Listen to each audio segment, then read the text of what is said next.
Chapter 209. Phew. Hearing the referee's announcement, Wu Qian and the others, who had come to cheer for Zhou Zhengquan, finally spat out the tension and worry in their hearts.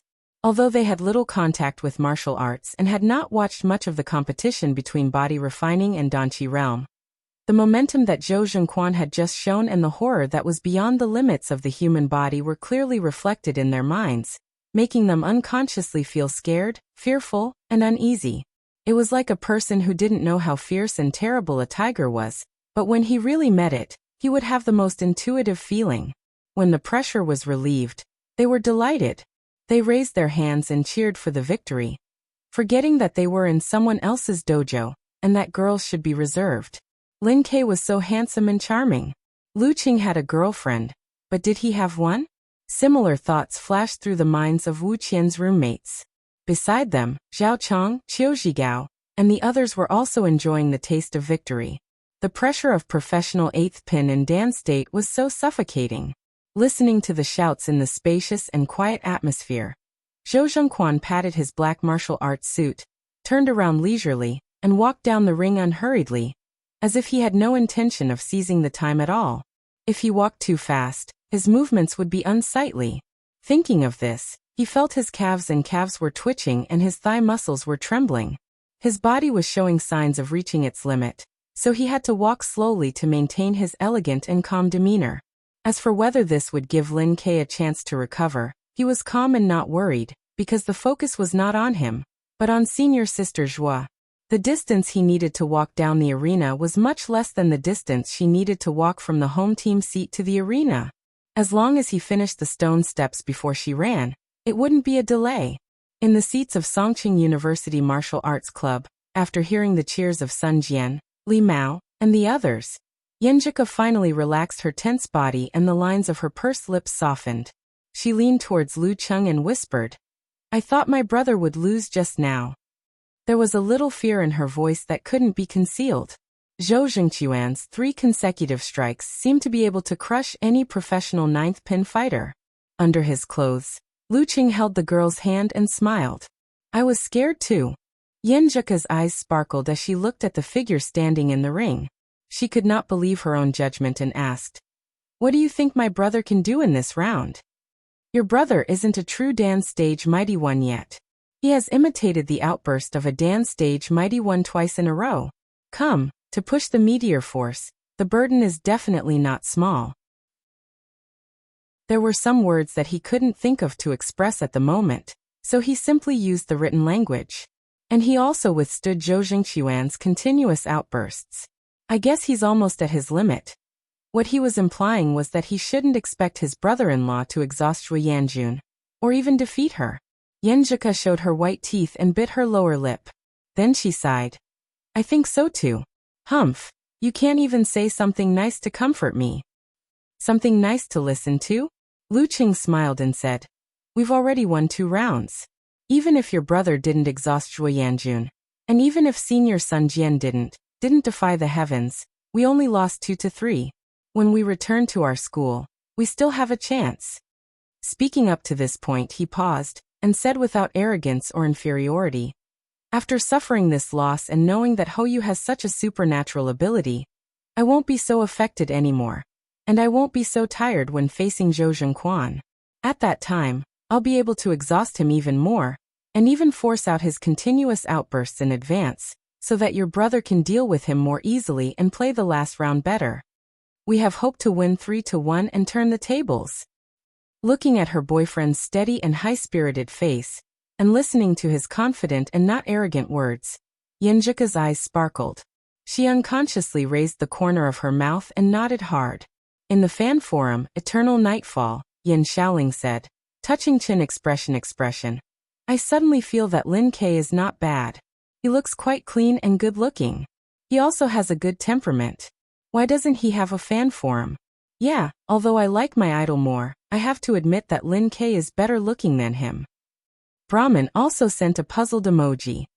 Unparalleled Dragon King replied, "I also feel strange. Logically speaking, girls like you should prefer handsome and cool guys like Lin Quebec. And in the previous live broadcast interview he showed a lot of character. It's very, very indescribable." It's a little cute, right? Little dragon, I know you want to say this. Don't hide your girly heart. Yan Xiaoling sent a funny emoji. To be honest, I'm a masochist. I really like this kind of cool and indifferent guy. But who asked me to meet Lu Qing first? Haha, I thought of that saying. Once you meet Lu Qing, you'll regret it for life. What? You're a masochist? I don't know you. I don't have a son like you. Brahmin said with a shocked emoji. Unparalleled Dragon King wiped his cold sweat. Little Nightfall, you're the most self-deprecating girl I've ever seen.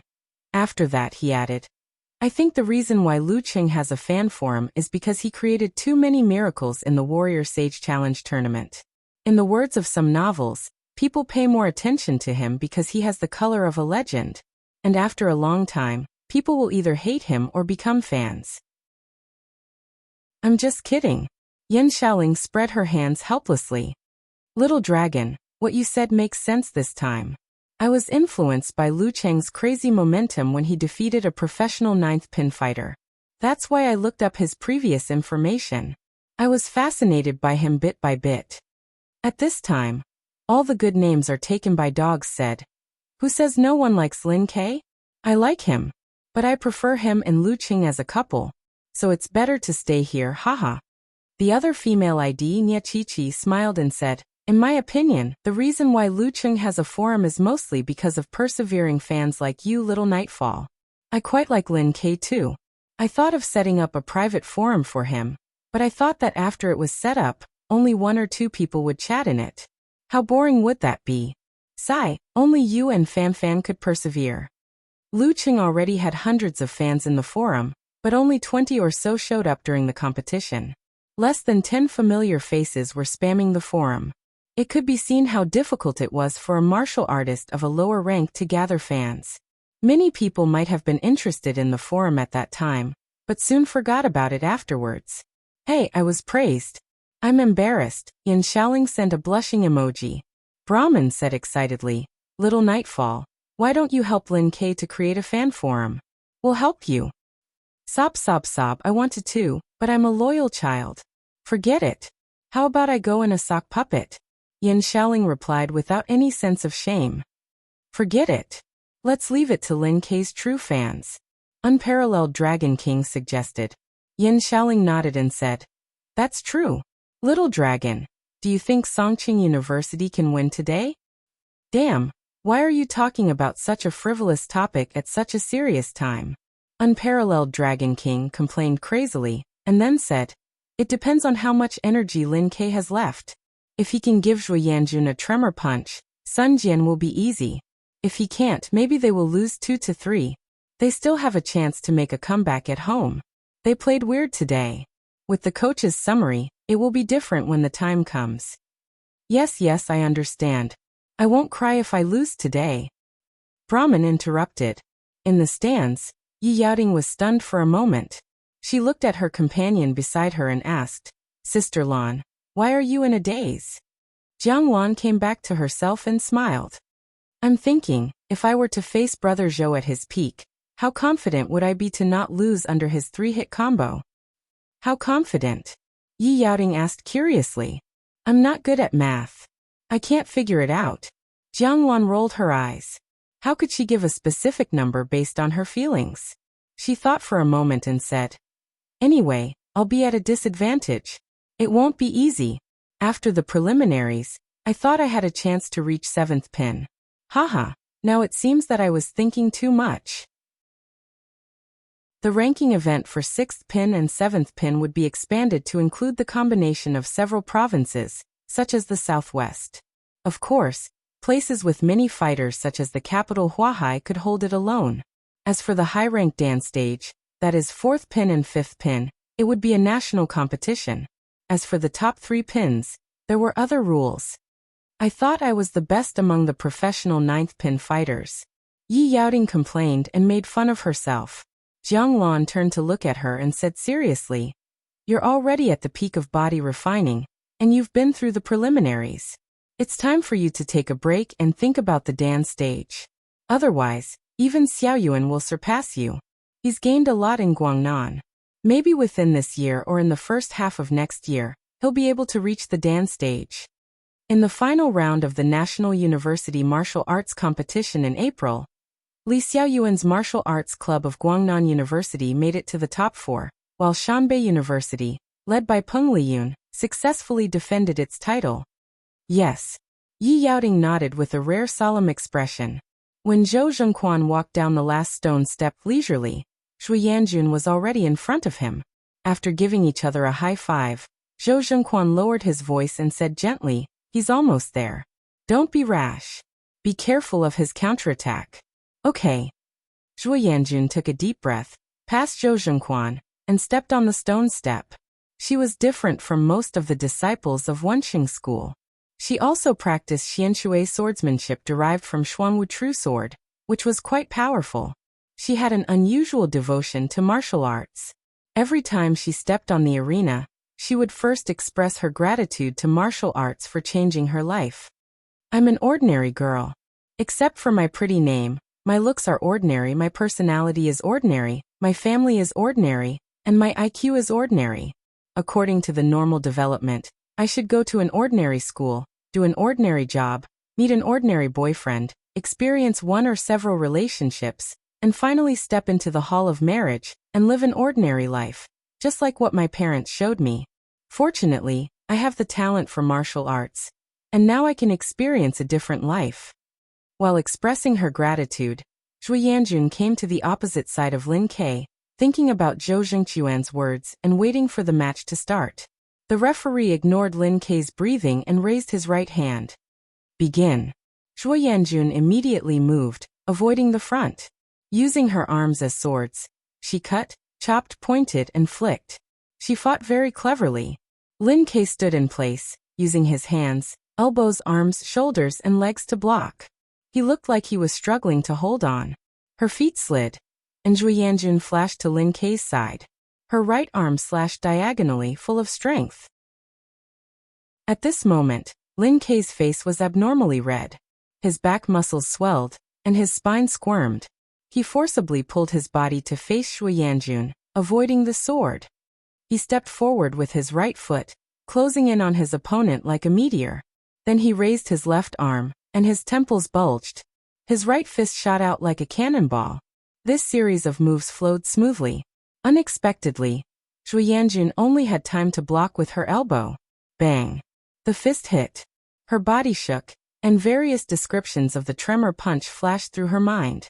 She was about to take a deep breath to counteract it, but found that the vibration was so weak that she didn't feel anything. An arrow at the end of its flight, it's hard to penetrate the cloth? Suddenly, Shui Yanjun thought of one of Junior Zhou's favorite ancient proverbs. With a flick of her right arm, she slashed out horizontally, stopping at the frozen Lin Ke's neck. She saw sweat dripping down his face, and his eyes revealed a look of disappointment and unwillingness.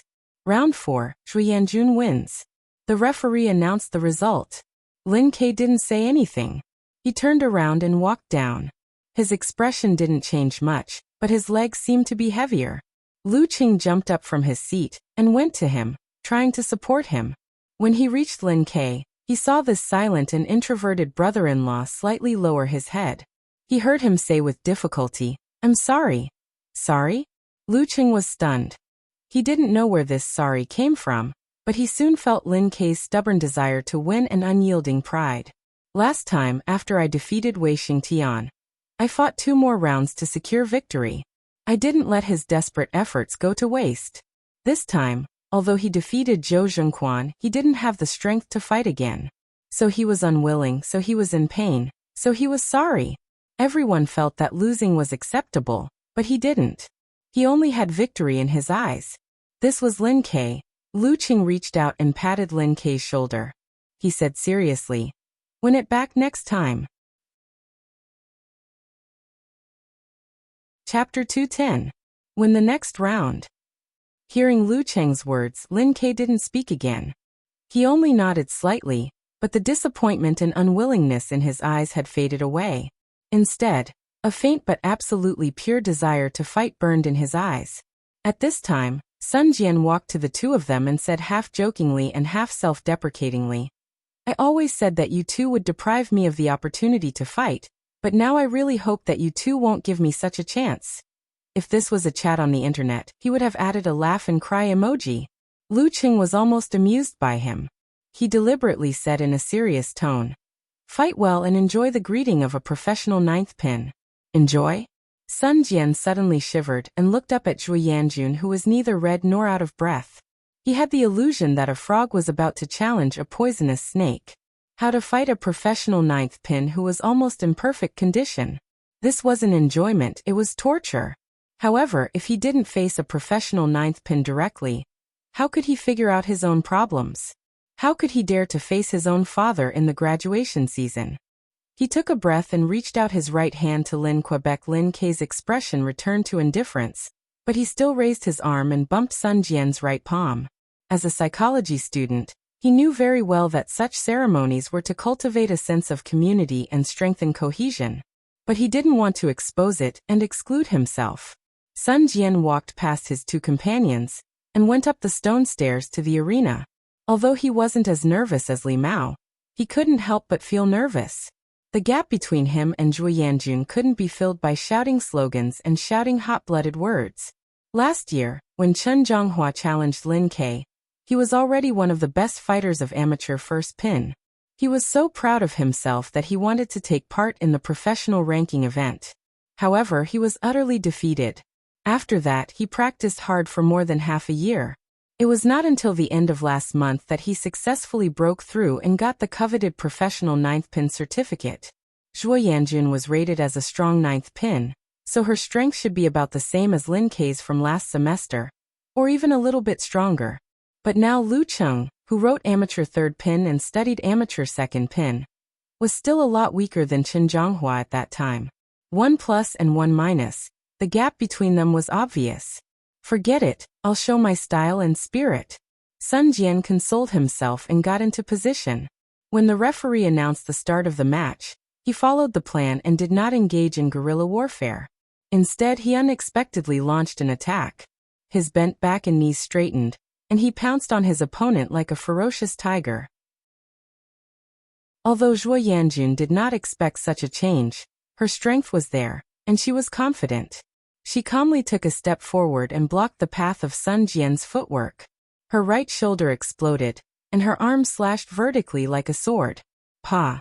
The muscles on Sun Jian's right arm swelled, and with a shake of his arm, his fist ferociously smashed out, blocking his opponent's chop with a bang. At that moment his joints popped, and he used the 1-inch force. His 5 fingers opened, and his fist turned into a claw. In a flash, he grabbed Zhuo Yanjun's forearm. Flower-parting willow hand. Zhuo Yanjun's arm softened and turned into noodles. Immediately after, she shook her strength and tightened it into a sword and an iron pole. She directly flicked Sun Jian's fingers away. She turned sideways, her abdominal muscles swelled, and her fascia pulled. Using her left elbow as a dagger, she quickly stabbed out. This was the combination of fly-fall punches, continuous, and black water sword techniques close-range stab. It was fast and extremely compact. Sun Jian did not have time to dodge, nor did he have time to use his legs. He could only force his shoulders to block with his arms. Bang! He was knocked back a step, but Zhuo Yanjun was unforgiving. She continuously attacked, and in a few short moves he was flustered. In the end, he was stabbed in the chest by a sword, and the pain was so great that he almost fainted. Round 5, Zhuo Yanjun wins. The final result, Donglin squad wins. The referee's announcement made Zhang Jingya and the others fall into silence. In return, the home audience applauded in a reserved manner. Phew. Lu Cheng and Yan Zhika exhaled at the same time, looking a little gloomy. Although this was an expected loss, and although there was still a chance for a comeback, a loss was a loss, and the result would not make people happy. Seeing the live reporter from Donglin TV station coming over, Lu Cheng quickly calmed down and turned to ask Yan Zhika, "Is my expression okay?" "No." Yan Zhika pursed her lips and smiled, her eyes shining. "Good luck." "Okay." Lu Cheng took off the big white towel draped over his body and stood up. "Hello, Lu Cheng. I'm Zhang Hai, a reporter from Donglin TV station. Can I interview you?" The reporter said the same opening lines. Lu Cheng did not hide the gloominess of his defeat. "Sure. Zhang Hai was a young man in his 20s. He looked quite amiable. Hearing this, he smiled and said, Lu Cheng, you guys have done well today. If it was a full score of 10, I would give you 9. I've read your profile. This should be the first time you've encountered a professional 8th pin of the dance stage in perfect condition, right? What do you think? Lu Cheng pretended to ponder and said, very strong. I was suppressed in all aspects, but I think I could have done better. Oh, why do you say so? Zhang Hai asked with interest. Lu Cheng smiled bitterly. Maybe it's because I cared too much and didn't have enough experience. I was very anxious in the first round and wanted to finish my opponent in one go. Not only did I make a lot of mistakes, but I also carried this emotion to the second round. I didn't make a better choice at the critical moment. He did not expose Hou Yu's supernatural ability and pretended to be ignorant, so that the Donglin squad could still rely on this in the next round. All is fair in war. I see. You've only been practicing martial arts for half a year. It's normal that you lack experience. Don't worry too much. Zhang Hai comforted him, and continued to ask questions according to the outline. After a few questions, he politely stopped and went to interview Lin Quebec. Lu Cheng took 2 steps back and leaned to Yenjika. He lowered his voice and said, How was my performance just now? Would they see through my lies? Would it alert the Donglin squad? Yenjika smiled and nodded with obvious dimples. Very sincere and true. Speaking of this, she rolled her eyes and said with a faint smile, I feel that you're good at lying. Will you lie to me like this in the future? This. Lu Cheng's mouth was half open and he was speechless. This was completely different from the answer he had expected. Shouldn't you praise me? You were the one who taught me this deception strategy. I feel like I've been tricked again. While thinking, he laughed and said, How can I hide this little trick from you, Coach Yen? I'll lie to anyone but you. Yes. Yenjika nodded first and then said with a serious face, You'll lie to anyone but me? Tell me, which girl do you want to lie to? This is all a trick. Lu Cheng was stunned and did not dare to answer casually. Looking at his stupefied look, Yenjika finally could not help but laugh. She completely calmed down from today's regretful failure. The silly Cheng is so adorable. On the other side, Zhang Hai stood in front of Lin Quebec. As usual, he made the opening remarks first and then asked, Lin K, what do you think of the continuous outbursts of an 8th pin dance stage fighter today? Lin K took a white towel to wipe his sweat and said calmly, very strong. He is really a man of few words. Zhang Hai kept smiling and said, Then what do you think of your performance? Lost. Lin K spat out 2 words and then turned to walk to the away team locker room. Lost? What kind of answer is this? I'm asking for your evaluation. Zhang Hai was confused. Not far away, Yenjika sighed and whispered to Lu Cheng, In my brother's dictionary, losing means bad. Did losing equate to being very bad? Lu Cheng could not help but think about this sentence. Although he would hate any kind of failure, he would not be as extreme as Lin Quebec. It was true that different people had different personalities. Thinking of this, he felt a little sympathy for the poor reporter, who needed a translator to interview his brother-in-law. The return trip was still a busy one. It was almost 9 p.m. when the martial arts club members arrived at the new campus of Songqing University. For convenience, they ate the high-speed train meal on the way. Seeing Yenjika's tiredness, Lu Cheng did not try to lure her to take a walk by the lake. Instead, he held her hand and walked slowly on the pedestrian street. Their destination was the dormitory of the 3rd building. When they were about to reach the door, he remembered that the bonus had been paid into his account, and he could buy a ring. So he began to consider his words and asked Yenjika to go shopping tomorrow. Considering their current intimacy, there was no need to ask so seriously for a date. But Lu Cheng wanted a surprise, so he was thinking about what excuse to use. Yenjika looked up and thought shyly and awkwardly whether she should take the initiative to propose a date tomorrow, and take Cheng to buy a ring to surprise him. If she wanted to propose, what should she say? She pursed her lips and looked to the side. When she was about to say something, she suddenly heard Lu Cheng say with a smile, Cool, would you like to go shopping with me tomorrow? My martial arts shoes are broken again. I need to buy a pair or 2. Before Lu Cheng could finish his excuse, he saw Yenjika smile sweetly. Her smile was so bright that even the light from the surrounding street lamps was taken away. Okay. Okay. Lu Qing did not know why the girl was smiling so happily, but he could not help but smile as well. Back in the dormitory, Lu Qing found the small dormitory empty. He immediately understood that Zhao Chang and the others would play in Donglin for a day to make friends. TSK, only girls can make Chang temporarily abandon his studies. He shook his head with a smile. Carrying a hot water bottle, he walked out of the small dormitory and prepared to wash up. At this moment, he heard the sound of the key turning and saw the door open. Kai Zongming walked in. "You're back?" Lu Qing was startled. Kai Zongming smiled. "Surprise?" "Surprise your ass." Lu Qing looked behind little Ming in confusion. "Where are Chang and the others?" "They're still in Donglin. The train leaves at 5 o'clock tomorrow afternoon."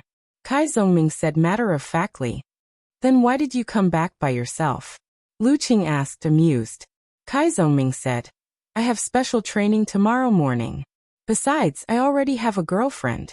I just need to help them get together. Why would I want to watch the model worker show off his love?" "Oh."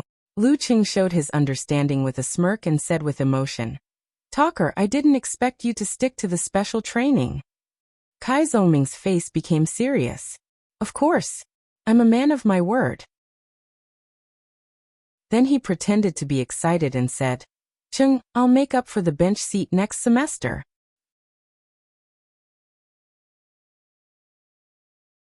Chapter 211. You'll fill the bench? Lu Qing looked at Kai Zongming from head to toe. He suddenly shook his shoulder and stretched out his right hand, grabbing Kai Zongming's left arm. His martial arts had been trained to the point where his muscles were so small that just the strength of his wrists and fingers could not be said to be able to tear apart iron chains, but at least he could tear apart flesh and blood. At this moment, his 5 iron fingers pierced through the air and unexpectedly let out a sharp whistling sound, full of momentum. Kai Zongming was shocked and immediately moved his left arm back to avoid the attack. Lu Cheng's first grab was a feint, but his first step was for real. His left foot caught up with little Ming's, and he leaned and squeezed, causing little Ming to take a step back and hit the back of the simple sofa. Little Ming lost his balance and was about to fall on his face. Lu Qing stretched out his right hand again and grabbed Kai Zongming's arm. He pulled Kai Zongming back and helped him regain his balance. During the whole process, Lu Qing never put down the hot water bottle in his left hand. He looked at little Ming, who had a baffled expression on his face. He raised his right index finger and shook it. He said with a smile, "Too weak. You want to dominate the bench of the martial arts club with this level of skill?" Kai Zongming realized. He was angry and amused. "You're so cheap that I want to beat you up." Lu Qing was also amused. "Come on, you're a dog if you don't beat me up." Kai Zongming was so angry that he almost spat out blood. He said solemnly, "How can a cultured and well-mannered person like me be so violent? Come on, let's compete in games. As long as you can think of it, you can take your pick." "Okay, I'm not afraid of you." Before he had a girlfriend, Lu Qing was also a teenager who liked to play games. But now he was short of time and could only play games occasionally. In the end, Lu Qing lost miserably because he thought that replying to Yenjika's messages was more important than playing games. He was repeatedly delayed at critical moments and was trampled by Kai Zongming. Kai Zongming didn't reply to his messages because his straight-A student girlfriend Fang Yuan was still immersed in self-study. After relaxing, it was time for the usual training. The next morning, before dawn, Lu Qing appeared by the Weishui Lake. Following the predetermined procedure, he repeated the still stance, moving stance, and other moves one by one. Practice makes perfect. This time, he spent more time on practicing the simplified physical invulnerability move, Severe Warning. He wanted to get started as soon as possible so that he could deal with Zhou Zhengquan. Now that they had reached a situation where they had to win 3-1, and since they had expressed their desire and confidence to win back Yenjika and Lin Kei, they had to seize every opportunity to improve themselves. So far, mastering their most powerful killing move was definitely a crucial step. Lu tried his best, but it was too difficult. He felt there was no shortcut. This made him a little impatient. He had to open his eyes and breathe in the fresh morning air to calm down the ripples. Geyser, who was watching leisurely, laughed. Do you want to master severe warning before Sunday? I have to try.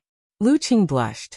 Geyser walked over with his hands behind his back and said with a smile, even if it's just a simplified version, physical invulnerability moves aren't something you can master easily. Even if you can create miracles like the previous few times and barely grasp the basics before the weekend competition, it won't do you any good. Do you think Zhou Zhengquan will stand there like a wooden stake and wait for you to prepare your severe warning? Wait for you to meet force with force? You need a short time to master your frost force, not to mention the severe warning you just learned. If you really put your hope on this move, you will be like a 3-year-old child holding a 1,000-pound hammer.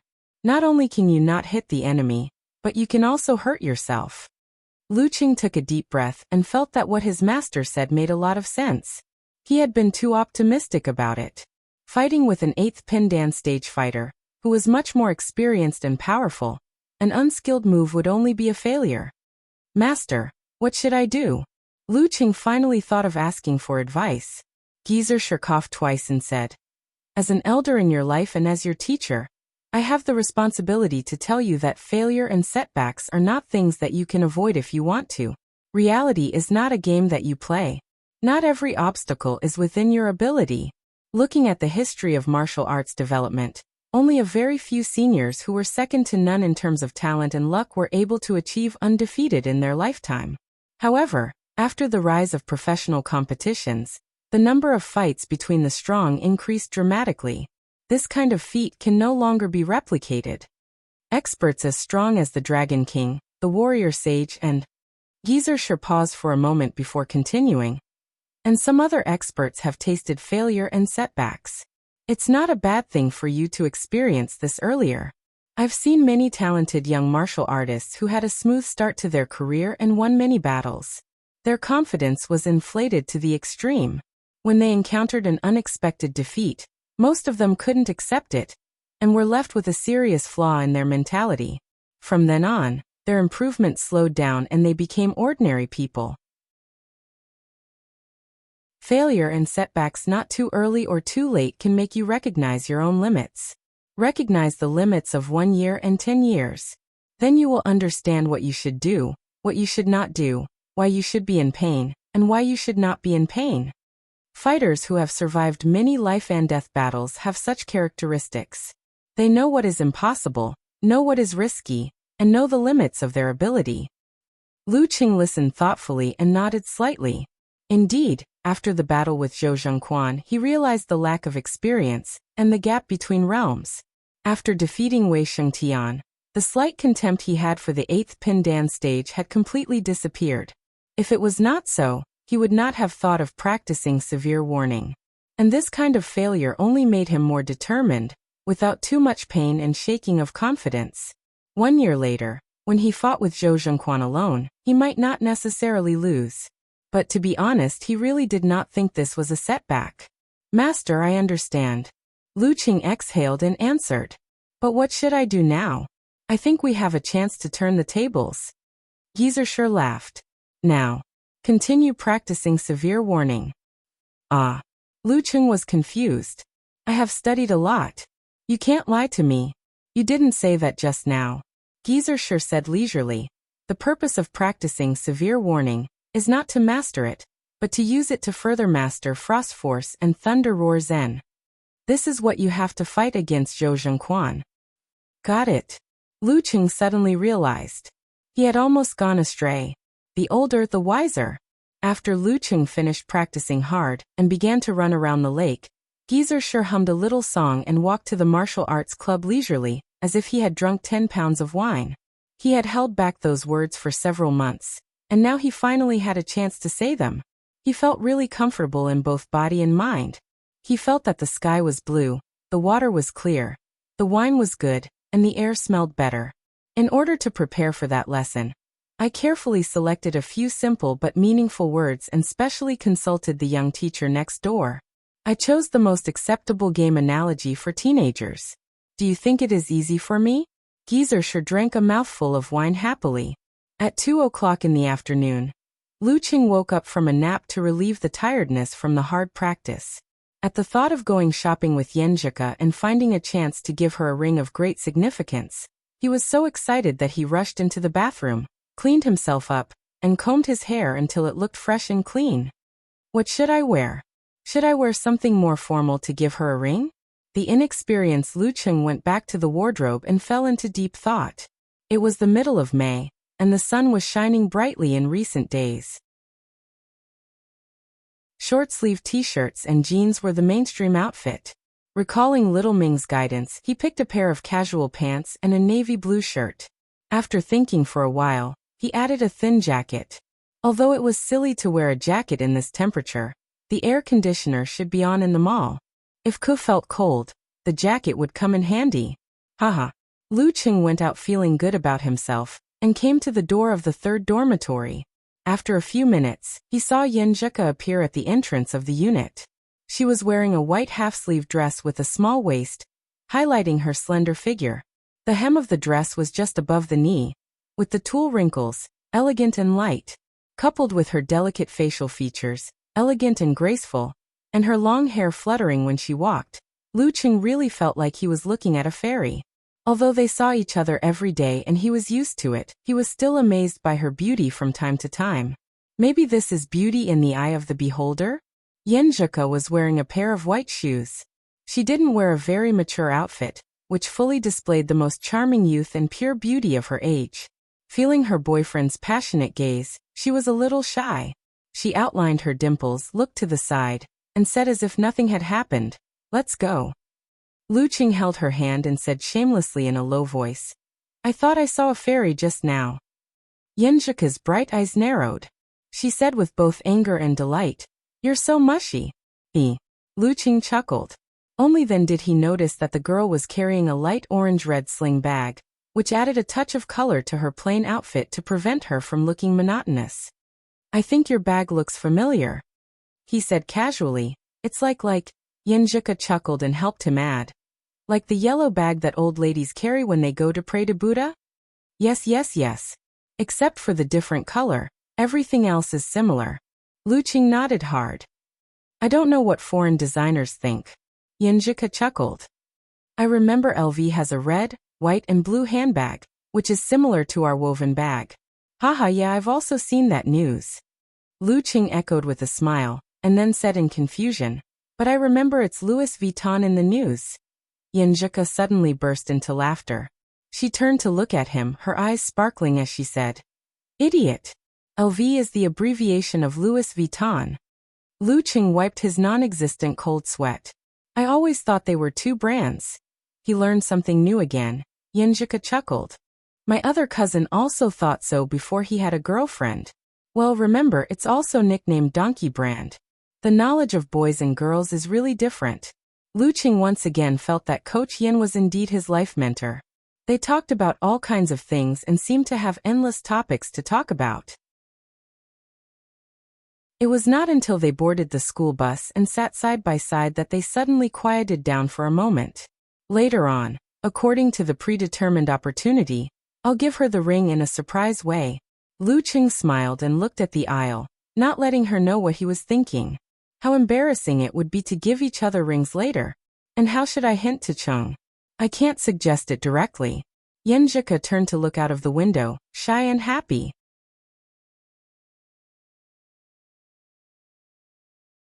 Chapter 212. The school bus started to move slowly. Yenjika recalled something and pulled Lu Qing's hand. She pouted and said, "Chung, our plan of deception is probably useless now." "Why?" Lu Qing was puzzled and held the girl's left hand. Yenjika answered with slight annoyance, "I forgot about Coach Shi. He's a mighty one with physical invulnerability. The elders of Wenxing School wouldn't be so naive as to think that he couldn't see anything." "Oh my God, how embarrassing. As the IQ of the martial arts club, I actually made such a big mistake." It was all because Coach Shi's presence had been too weak during the previous competition. He had been the one to analyze the situation between himself and the enemy, and he had forgotten that there was such an old senior. Yes, it's all his fault. Lu Qing didn't think much about it at that time. Now that he heard his girlfriend's words, he immediately realized. You're right. It's mainly because during the preliminaries, we were like children without a mother. I almost forgot that we had a coach. You think so too? Yenjika was so moved that she almost burst into tears. She looked at Lu Qing pitifully and shook his hand gently. Right? It's not my fault.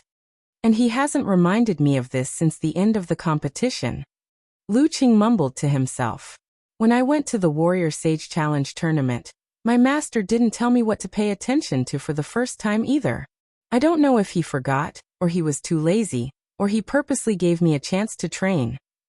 Yenjika found an ally and felt relieved. She thought for a while and said, maybe we can beat him at his own game. Huh? What do you mean? Lu Qing asked in confusion. Yenjika pulled back her hand and unlocked her phone.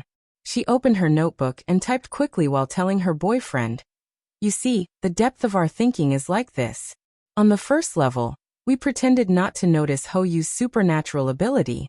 Wenxing School knew that we had a mighty one with physical invulnerability and saw through our act.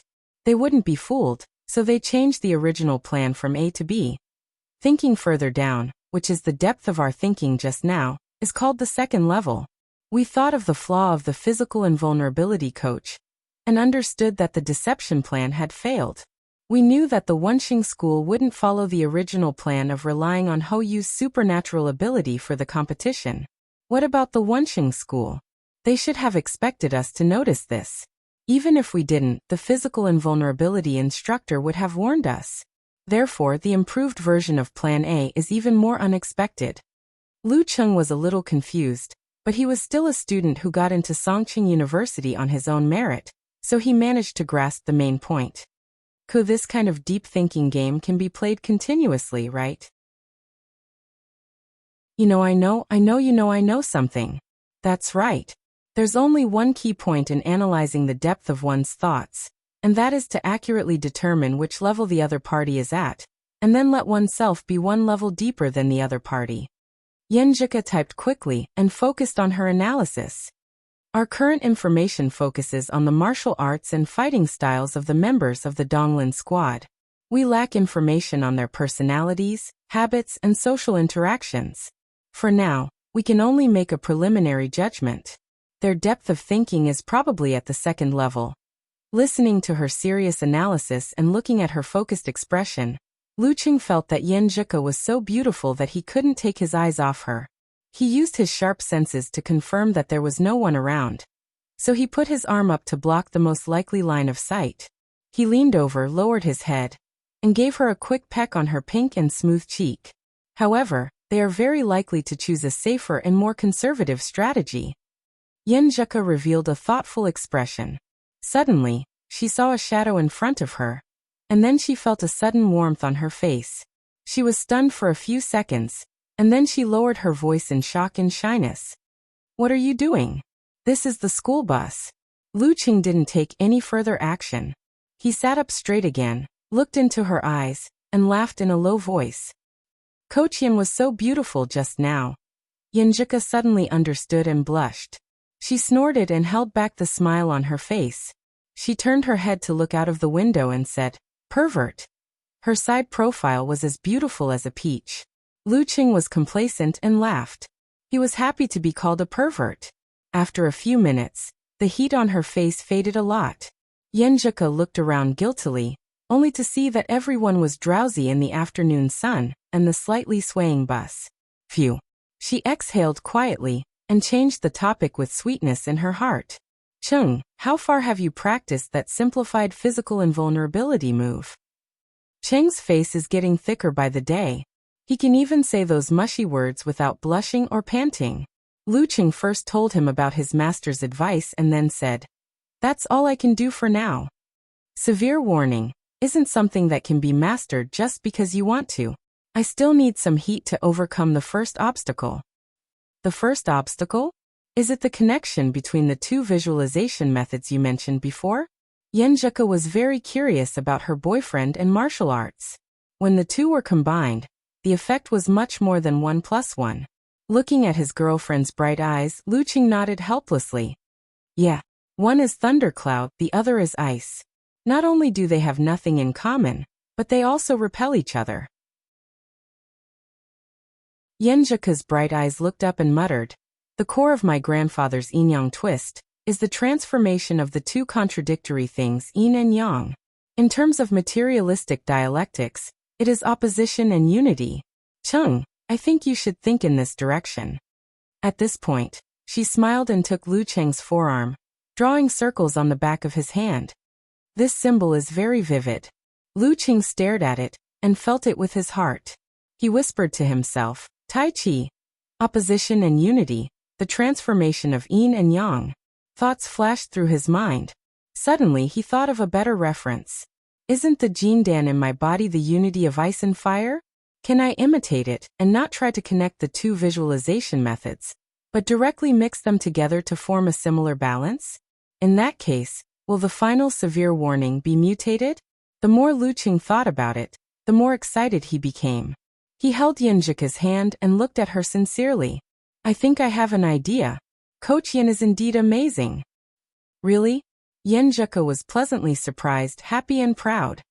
"Yes," Lu Cheng said with a hint of urgency. "Let's try it tomorrow morning." Yenjika didn't reply. She pursed her lips and smiled. She felt a strong sense of participation and accomplishment. In a famous shopping mall in Songcheng, Yenjika took the box from the shop assistant and passed it to Lu Cheng. "Try this pair." Lu Cheng glanced at the price and whispered, "You don't have to buy such an expensive pair. It's easy to break anyway." The first pair of martial arts shoes Yenjika gave him had a special meaning, so he didn't wear them often. He only used them occasionally for training, and would wipe them clean as soon as possible. He cherished them as if they were his own body. "It's not too expensive." Yenjika paused and changed the topic. She smiled and said, "I believe you get what you pay for. A good pair of martial arts shoes can help you exert force. Although it may only increase your strength by 1% or less, it's better than nothing. Besides, the martial arts shoes of other brands are not that much cheaper." As long as a martial artist didn't practice Golden Bell cover, he was still immortal before he reached the physical invulnerability state. During a fierce fight, if he stepped on something sharp with his bare feet, he might hurt himself. The martial arts shoes were a layer of protection. If it wasn't necessary, no one would deliberately break them. "Not that much cheaper?" Lu Cheng ridiculed him. "That's hundreds of yuan." It was enough to cover a month's worth of food expenses. Although he had gone through tough times in the last 3 years of primary school and middle school, he had the care of his grandparents and cousins. In addition to his own personality, he loved money, but he did not develop the habit of being stingy. Now that he had just earned a large amount of extra income with his own ability, he was full of confidence. The young man was full of spirit, and it could even be said that he was a little extravagant in spending money. Of course, he was willing to spend money for Yenjika. He was a little frugal for himself. At this moment he remembered the rule that whatever Coach Yen says is right. He didn't refute and tried one pair after another. "Well, let's go to Feiyue and have a look." Yenjika glanced at the shoes he tried and made a decision happily. She was happier to take Cheng shopping than to buy clothes by herself. Still looking. Lu Cheng was at a loss as to what he had been doing for so long. Yenjika answered matter-of-factly, "Yeah, let's shop around. Maybe there are some activities and discounts in other stores." "You don't care about this little discount, do you?" As a good student of Coach Yen, Lu Cheng asked in confusion. Yenjika glanced at him and smiled. "This is different from buying cheap martial arts shoes. Anyway, we will buy good martial arts shoes. If there is a discount, we will make a profit. Although it's not much, I like the feeling of making a profit." "What kind of logic is this?" Lu Cheng was stunned. Yenjika raised her head proudly. "A woman's logic, okay." Lu Cheng was speechless. He followed Yenjika to one store after another. Finally, they went back to the first store and picked the first and third pair of martial arts shoes they tried. "I tried for so long. What is it for?" Lu Cheng wiped his non-existent cold sweat. When they were at the cashier, Yenjika took out her card. "Let me do it." Lu Cheng stopped her. Yenjika pretended to be proud. "I'm going to get the bonus. I want to buy something for my boyfriend, not if you are my boyfriend." Okay. At this point, what else could Lu Cheng do? He could only nod his head with sweetness in his heart. Yenjeka paid the money and pointed to the upper floor. Let's look at the clothes. I feel that you only have a few summer clothes. Well, you are very suitable for wearing slim clothes now. Okay. Lu Qing carried the 2 bags and followed his girlfriend. He used to read on the internet that men often complained about shopping with their girlfriends or wives. The most common type was that the girl was shopping while the man was resting, but he was so tired that he was about to be paralyzed. However, now he wanted to say that the most tiring thing was not this. It was your girlfriend who kept asking you to try this and that. Although it was very happy and sweet, it was physically and mentally exhausting. Couldn't you choose quickly and buy quickly? Only a freak with abnormal stamina like me can enjoy it, right? Lu Qing thought proudly. When he had a few more bags in his hands, Yenjeka finally walked to the first floor of the mall. Lu Qing looked at several famous jewelry stores nearby and began to think about how to lure Yenjeka there. When he was thinking about what to say, Yenjeka said excitedly with a pink face, "Chung, let's look at the jewelry. So simple." Lu Qing was stunned and nodded quickly. Okay. Later, he would encourage Yenjeka to try a set of rings and remember her favorite type and the size of her finger. Then he would pretend that he was not satisfied with the type and take her away. Then he would use the bathroom as an excuse and come back to buy it. Then he would give her a surprise during dinner. Lu Qing went over his plan one last time and felt that it was perfect. He even thought about what to say when he gave her the ring.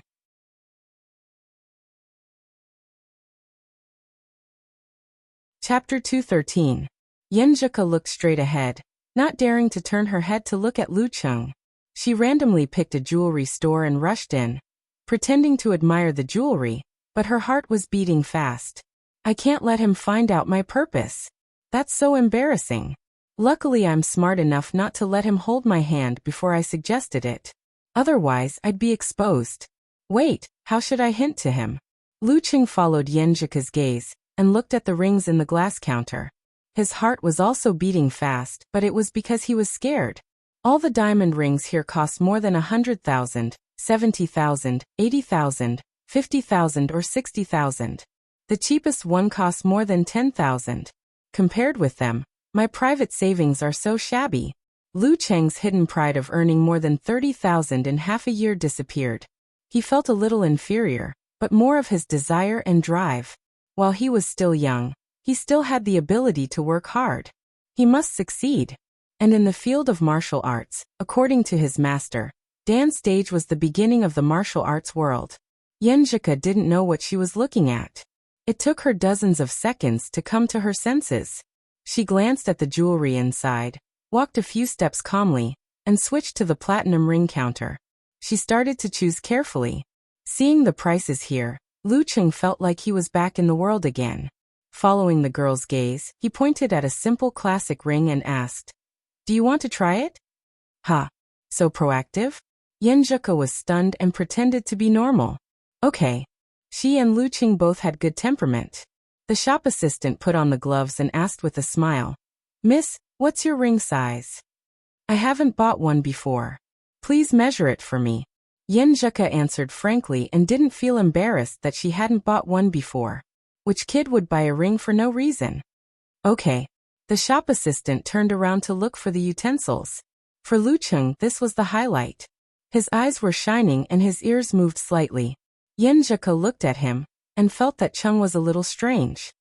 The middle finger is size 11. This ring is just right. The shop assistant looked at the data on the girl's left hand and said, "What about the ring finger?" Lu Qing couldn't help but interrupt. Yenjeka's heart skipped a beat as she vaguely sensed her boyfriend's eagerness. She thought for a moment and connected the dots between the broadcasting bonus, the sudden shopping invitation, and the active suggestion of trying on the clothes. She came to an obvious conclusion.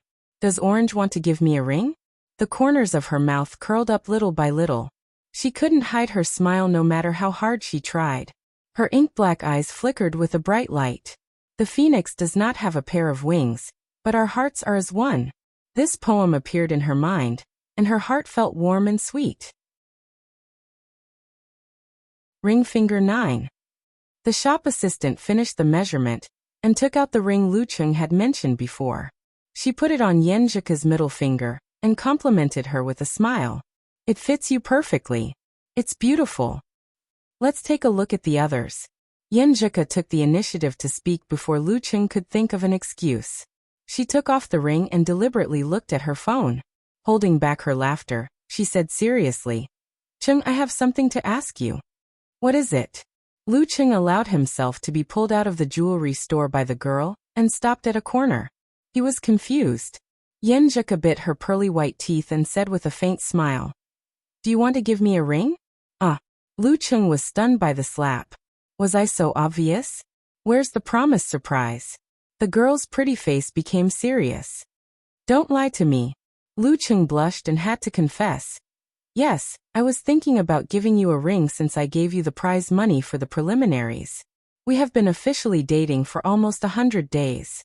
When a child reaches 100 years old, they will celebrate and hope to live a long life. Our relationship is like that of a newborn child. We also need a good sign on the 100th day. We will live a long life, grow old together, and grow old together. These were the words he had prepared to say when he gave her the ring. He had expected that once the surprise was created, the atmosphere would become suitable enough, and it would be quite touching and sincere. But now that he had not done anything, he suddenly had to say it. It was really awkward no matter how he said it. His feeling was right. When the atmosphere was not right, the more Yenjika listened, the more she wanted to laugh. What is this? What a strange metaphor Cheng is using. Her sense of humor was touched. She covered her mouth with one hand and pressed her belly with the other, shaking with laughter. Haha, I will remember Cheng's confession. I will remember it for the rest of my life and be happy for the rest of my life. What do you mean by the beginning of a relationship is like that of a newborn child? Haha, do you want to hold a 100th birthday banquet? Lu Cheng took a breath and helplessly looked at his girlfriend, who was less amused. It was a success to make her laugh. Yenjika laughed for a while and gradually calmed down. She recalled Lu Cheng's words just now. She didn't know why, but she felt a little touched. Her cheeks became pinker and redder because of her laughter. She looked at Lu Cheng with bright eyes and snorted. Since you want to give it to me so sincerely, I will reluctantly accept it. But rings are in pairs. If I have one, you don't. What kind of boyfriend and girlfriend are we? As she spoke, she couldn't help but look to the side, not daring to look at Lu Cheng. Lu Cheng instantly forgot his embarrassment and nodded hard. Okay, then I will buy a pair of rings, one for you and one for me. No, your ring is meaningful only if I give it to you. Yenjika guided him step by step and finally laid the prelude to her words. Well, it's easy to lift something heavy, without a hint of smoke or fire. That's true. Lu Cheng happily held her hand. Then let's go and choose a pair of rings. Speaking of this, he suddenly felt that the development of this matter seemed to have been arranged. Who proposed to look at jewelry just now? It seems that I may have been tricked again. He held back his inexplicable smile and warmth and asked tentatively. Ku, did you plan to take me to choose a ring from the beginning? What did you say? I don't understand. Yenjika's pretty face suddenly turned red. She turned her head to the side and answered firmly. She wanted to say no directly, but she didn't want to lie to Lu Cheng. Why did Cheng suddenly become so smart? Lu Cheng stopped while he was ahead. Like a weasel who had stolen a chick, he pulled Yenjika back to the jewelry store with a smile. This time they were looking at platinum rings. After some selection, Coach Yen made the final decision.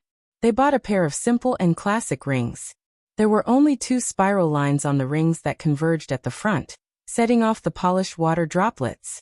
Because of the different sizes, there were no fancy inlaid diamonds. The women's ring was cheaper, more than 1,100 yuan. After paying with his credit card, Lu Cheng carried the bags and looked around, trying to find a quiet place where he could put the ring on Yenjika's finger. As for which finger to put the ring on, he had already checked. The middle finger of the left hand. Yenjika looked at him with a smile and pretended to be careless. There is a cafe on the 4th floor. Really? Lu Cheng asked subconsciously. Then he stopped doubting and sighed with emotion. You are so observant. I should have been enjoying the feeling of shopping with her, pain and happiness.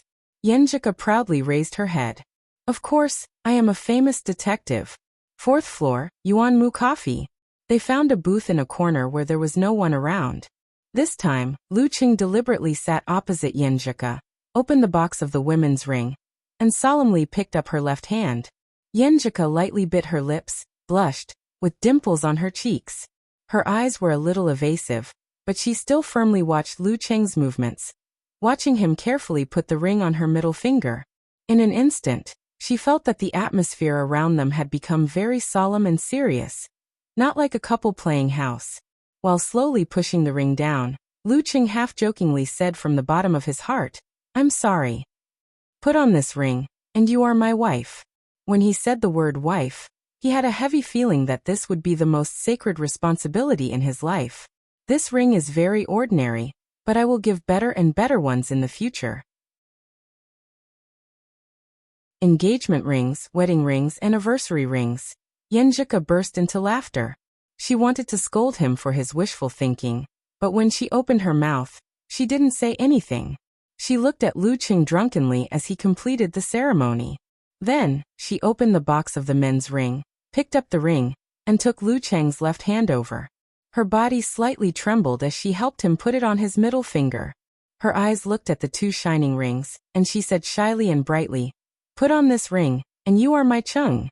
Her voice was weak at first, but gradually it became smooth, and she got used to it. She became bold and firm. Hearing this, Lu Cheng's heart surged with excitement and satisfaction. He wanted to hold his beloved girl in his arms and share his passion and feelings with her. But the cafe was not private enough, and there were many customers coming in and out. He could only control his mood and sit beside Yenjika, letting her lean on his chest, and stroking her smooth black hair. Yenjika quietly leaned on Lu Cheng, listening to his warm heartbeat, feeling his overflowing love, and enjoying his silent gentleness. After a long time, she suddenly burst into laughter and said to herself, "I thought of a word." "What?" Lu Qing asked with a smile. His voice was very soft because he didn't want to break the peaceful joy. Yenjika reached out to hold his arm and said with a smile, "Guess." Lu Qing racked his brain and thought about his own feelings. He said with uncertainty, "Privately pledged to be married?" "Yes," Yenjika confirmed with a blush on her cheeks. They had a tacit understanding. Looking at her shy face, Lu Qing couldn't help but want to tease her. "Could we have exchanged rings? Shouldn't we change the way we address each other? What should I call you?" Yenjika asked innocently and blankly. "Husband, wife or something," Lu Qing said with a cheeky smile. Yenjika suddenly felt shy and annoyed. She reached out to punch his chest. "You wish." After enjoying the endless time spent together in the cafe and happily eating a local dish recommended by Kai Zongming, the two of them held hands and walked through the old campus. They took the last school bus and returned to the new campus that had yet to quiet down in the night. When she got off the bus, Yenjika suddenly took a deep breath. "What's wrong?" Lu Cheng was sensitive and focused on the girl. How could he not notice the abnormality? Yenjika pursed her lips and turned her head. She answered shyly, "My legs are a little sore." After practicing martial arts for the whole morning and shopping for the whole afternoon, it was inevitable that her legs and feet were sore. Lu Qing immediately said, "Do you want to find a place to sit and let me give you a massage?" She wasn't tired at all. Even her tired spirit was completely uplifted by the exchange of rings. Yenjika rolled her eyes at him and said with anger and amusement, "I'm wearing a dress, idiot." No matter what position she used to massage the legs and feet, it would be very embarrassing. Lu Qing patted his head and secretly sighed that he was not meticulous enough in some details. So he suggested, "Then let's find a chair to sit and rest for a while." Because it was the last school bus, the surroundings became quite quiet as the bus left. Although there were still people coming and going, there weren't many of them. Yenjika nodded and followed Lu Qing to a bench. She took out a tissue from her bag and asked Lu Qing to wipe the back of the bench. After sitting down, she bent down and rubbed her calves. Her eyes twinkled and she smiled with curiosity and shyness. "Cheng, I thought you would suggest a walk by the lake." When they exchanged rings in the afternoon, Cheng was so excited and happy. She always felt that he was suppressing his passion and wanted to release it. Who knew he would hold it back? Since they communicated on the 1st of May, Lu Qing didn't kiss her passionately every time they walked. However, the environment by the lake was so good, the atmosphere was so suitable, and they were in the stage of love. So for Yenjika, on this special day when they exchanged rings, a walk by the lake was like a request for intimacy. Lu Qing put his arm around the girl's shoulder and pulled her closer to him. He tilted his head and stared into her eyes. He smiled and said seriously, "If I were to suggest going to the lake now, I would feel that the exchange of rings was just to trick you into being intimate with me. But to me, it's actually a very solemn and sacred thing. It's my promise and expectation. It's not an excuse to trick you into being intimate with me. I want to prove to you that you are the most important person in my heart. I only want to be intimate with you because I like you. That's why I'm so excited and thirsty, and not the other way around. I want to prove to you that I'm a man of my words and can control myself." This was an impulse blurting out, but also a burst of accumulated thoughts in his heart. Yenjika's beautiful black eyes were covered with a thin layer of mist. She bit her pink lips with her white teeth and scolded him with joy and tenderness. "You're getting more and more mushy. You can even say such romantic words that are close to the dialogue of a TV series. But why do I like it a little, more than a little?" Lu Qing could hear the girl's true tone.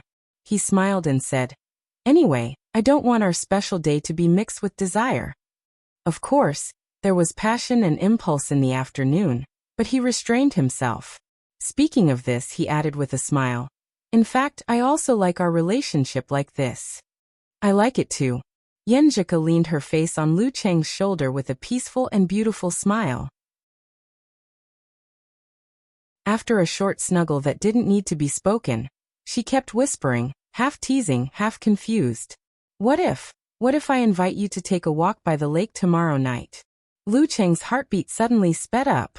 He also heard the girl's rapid heartbeat from their clasped palms.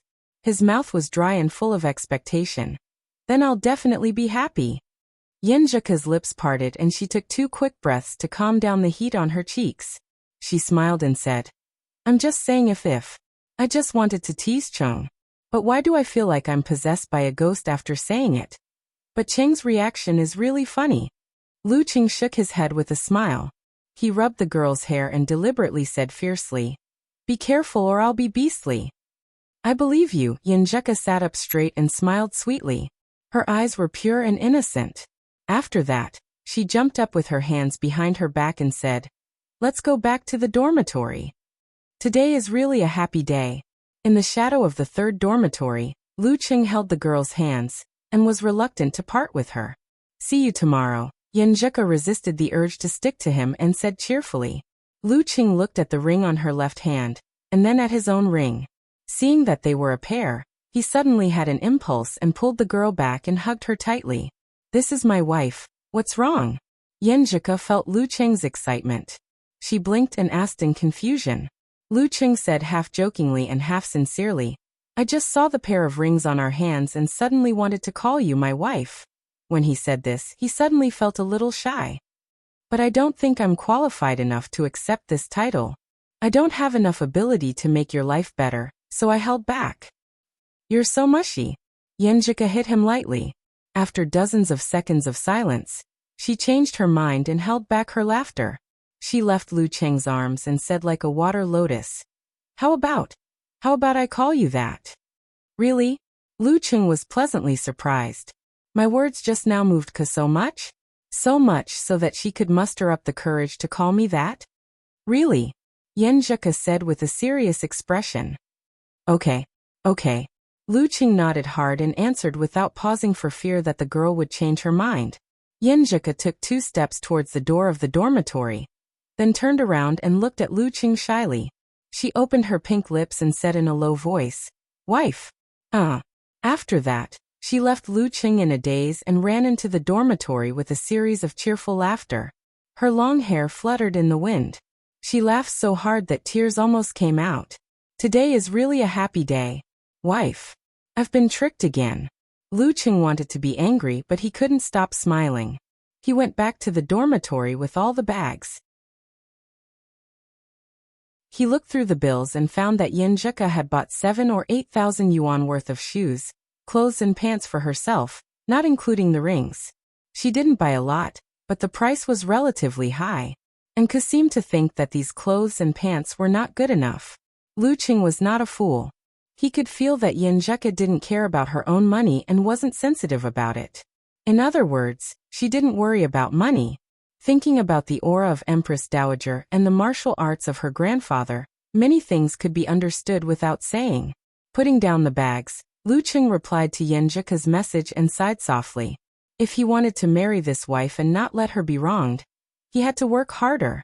If it was in the past, he would definitely feel inferior. But now, after so many hardships, he felt that he had the confidence to fight for it. As long as they could get along well, everything else would not be a problem. If he couldn't be a rich second generation, then he would be a rich first generation. The next morning, by the Weishui Lake, Lu Qing, who was brimming with fighting spirit, restrained his temper and carried out his daily training until he finished most of his homework. Then he began to think about how to use the Jindan to complete the opposition and unification of the two visualization methods. He concealed his spirit and qi, suppressed the distracting thoughts, and lowered his spirit little by little towards the Jindan in his lower abdomen. Before this, he had already thought about how ice and fire were opposed and unified. He was an excellent student who had gone through junior high and senior high school physics education. In the 2 semesters compulsory courses, there were also college physics and university physics, so he had long developed this kind of thinking pattern and was used to using it to analyze things in nature. Therefore, from a similar point of view, ice and fire were only different on the surface. In fact, they were different states of matter under different temperatures, different pressures, and different environments. Thinking about it to the limit, when it reached ultra-low temperature or ultra-high temperature, ice and fire could be replaced by condensed state and plasma state. The same matter with different microstructures, the same thing with different sides, unified and opposed. Lu Qing had not studied the knowledge of these two aspects in depth, so he could barely grasp this point. Slowly immersing his spirit, he enlarged the scene inside the Jindan in his field of vision bit by bit. The flames were like the sun, equivalent to stars, emitting light and heat in the extremely low temperature and dark universe, illuminating the eternal loneliness of life. Ice crystals surrounded them. They were unusually cold and merciless. They were like planets and moons. However, from the outside, they reflected light and shone resplendently like stars in the night sky. In other words, they were fixed stars. This isn't right. Lu Qing felt that this was against his understanding and observation of astronomical phenomena.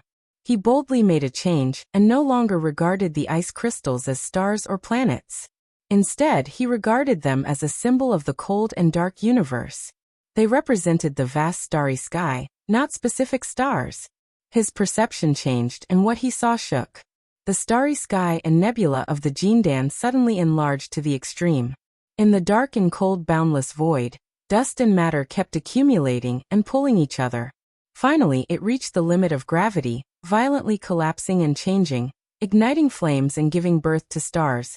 Lu Qing's initial understanding of the unity of ice and fire was under the microscopic structure, but this was on an astronomical scale.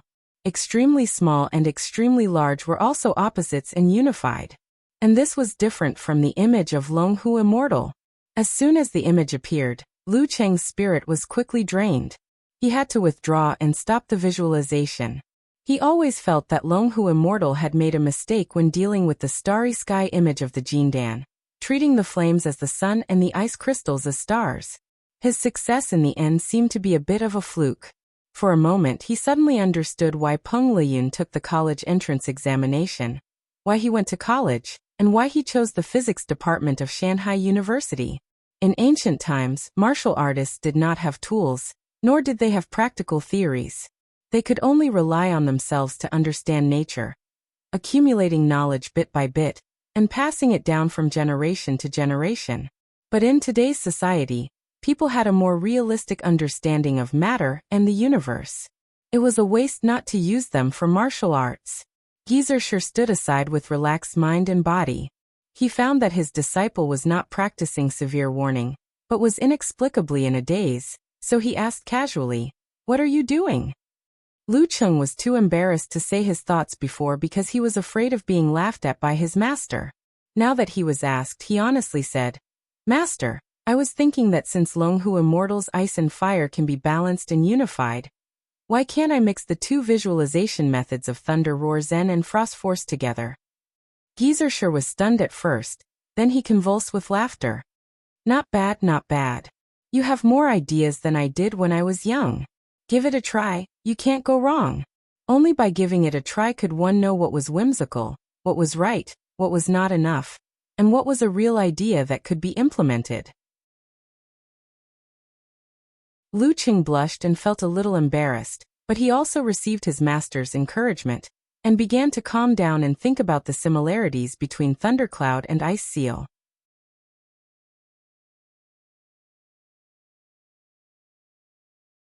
Chapter 214. On Sunday morning, beside Weishui Lake, Lu Cheng stood with his legs apart and his eyes closed. His body seemed to be moving up and down along with the water. The wind around him was very light, mixed with the coolness and dampness of the rainstorm in the middle of the night. Everything seemed so peaceful and quiet. At this moment, Lu Cheng put his left foot inward, bounced his back, and punched out his right fist like a club. Bang! He punched the air, and the quiet wind suddenly exploded and whimpered, rippling out in circles. Compared to before, they were stained with a bone-piercing chill, condensing a sparkling light, covering the wet ground within a 1-meter radius with a thin layer of silver frost. The further away it was, the less traces there were. This dreamy scene that violated the season paused for 3 seconds before disappearing. Lu Cheng opened his eyes and saw it, but he couldn't believe it. Was this the power of his mutated version of severe warning? Although he could only punch once without deep sleep, but even an 8th pin Dan stage fighter couldn't take a punch, right? After nearly a week of hard work, continuous improvement, and difficult copying, he finally completed the fusion of Thundercloud and Ice Seal, which could be considered as a new visualization method of falling sun, ice, and thunder. And the changes of the corresponding muscles, fascia, and internal organs of his body had also been tempered into the beginner's door. In other words, his simplified version of severe warning of physical invulnerability was basically mastered, but the biggest problem was that he wasn't skilled enough and flexible enough. It's 2 beats slower than Frost Force, but as long as I can seize the opportunity to hit Zhou Zhengquan, things will be simple. Lu Cheng thought happily. Although severe warning didn't need to connect 2 visualization methods, and was simplified into a martial art with only 1 visualization diagram, it was still a low-level version of physical invulnerability. After all, he had just learned it and still needed some time to prepare. He could only use it through excellent improvisation and anticipated traps to create opportunities to use it. This would be something out of Zhou Zhengquan's expectation, so he definitely wouldn't be prepared. As for the specific power of severe warning, Lu Cheng couldn't accurately judge because he hadn't experienced it in actual combat. Thinking of the initial mastery of the unique skill, the competition in the afternoon, and the fierce battle with an 8th pin expert, he was excited and expectant. He took a breath and eagerly said to Geyser beside him, "Master, I'm going for a run." After an hour of deep sleep in the afternoon, everything would be ready. All that was left was to begin. "Go ahead." Geyser waved his hand impatiently. After Lu Cheng had left in high spirits, he sighed with a smile and shook his head. So young. At around 2 o'clock in the afternoon, Yinjika packed up her things and changed into a white martial arts suit with black edges. She was a little nervous and excited at the same time. At this moment, Li Liantong turned off the computer and said in a clear and urgent voice, "Wait for me. Let's go together. You're going there so early." Yinjika knew that her roommate was going to watch the competition and cheer for the martial arts club, but she didn't expect that she would leave so early. Li Liantong had specially changed into a short-sleeved t-shirt, jeans, and sneakers. She pointed at herself and said with a smile, "I feel that I have fallen in love with the atmosphere of the martial arts competition. Don't you think this outfit suits you?" The feeling of everyone working together for one thing. The atmosphere where they could vent to their heart's content without caring about the gazes of others.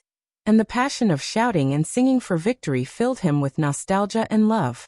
Over there, she could do something different from the usual Li Liantong. It's okay.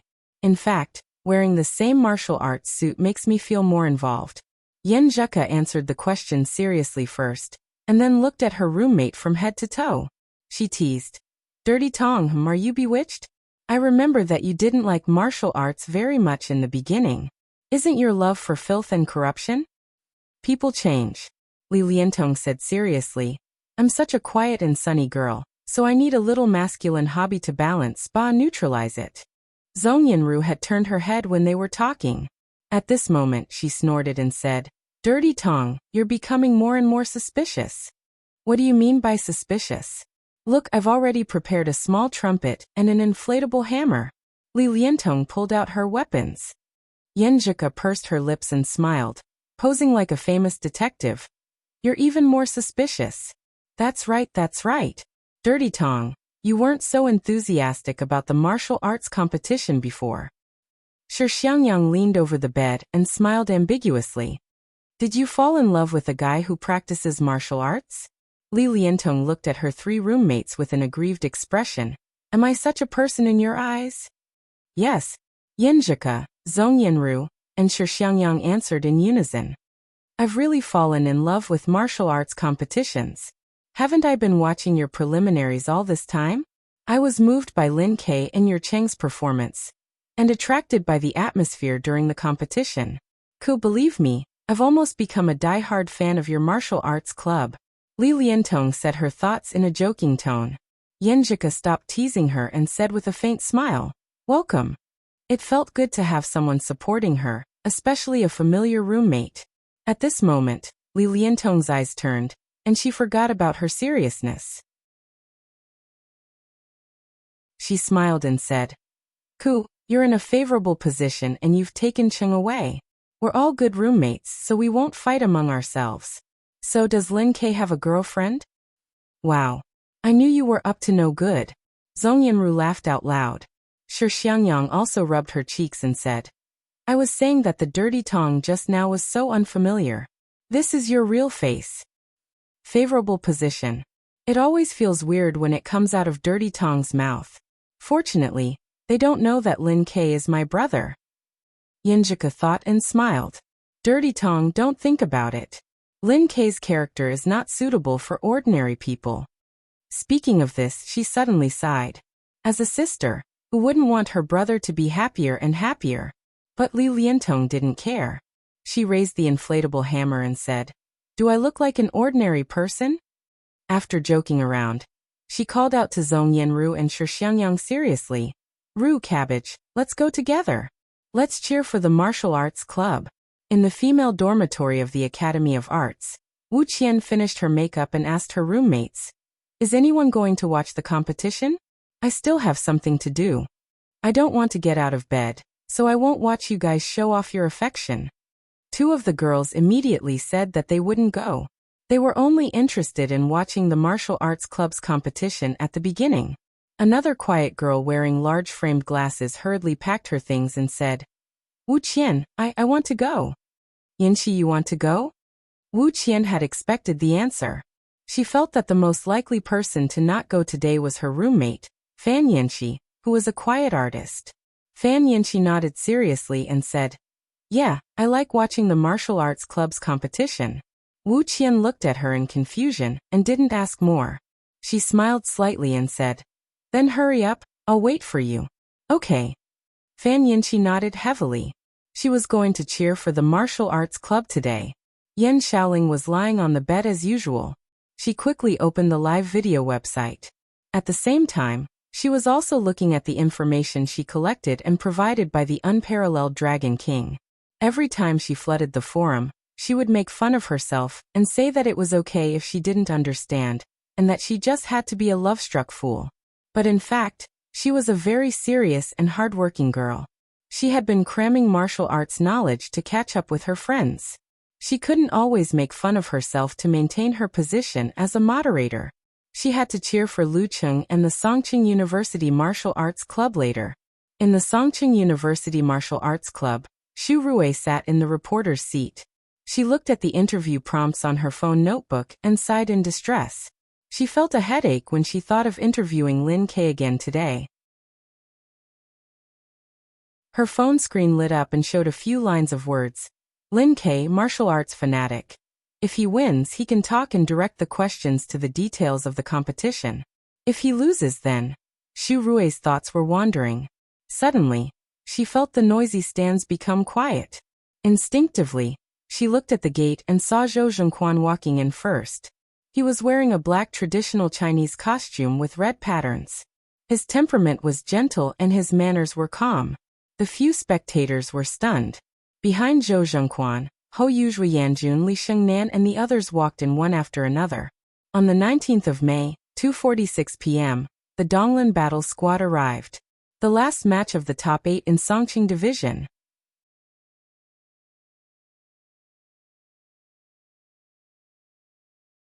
Chapter 215. Under everyone's gaze, the Donglin squad calmly crossed the field and walked to the locker room of the away team. When they passed by the reporters, Zhou Zhengquan glanced at Xu Rui and nodded with a smile. Hello, reporter Xu. During the group matches, the Donglin battle team often visited Songqing. He had seen this reporter who left a deep impression on him a few times. Xu Rui remembered the rule of not interviewing fighters before the competition. She stood up and said, Hello, good luck. After a short greeting, Zhou Zhengquan didn't look sideways. He straightened his back and walked forward without swaying. When they were far away from the reporters, Hou Yu excitedly approached his senior brother and asked in a low voice, Senior brother Zhou, why don't you talk to reporter Xu for a while? As an 18-year-old teenager who couldn't stay still, he loved to gossip about things other than martial arts, games and girls.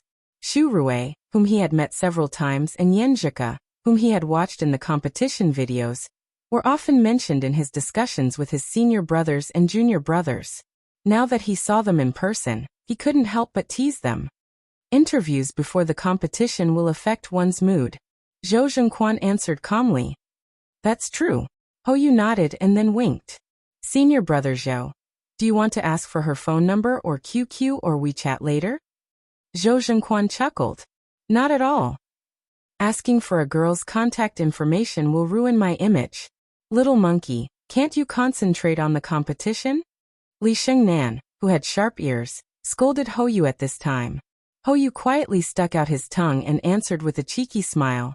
Got it. I'm very focused during the competition. It hasn't started yet, right? In the reporters' seats, Xu Rui watched their backs disappear at the locker room door.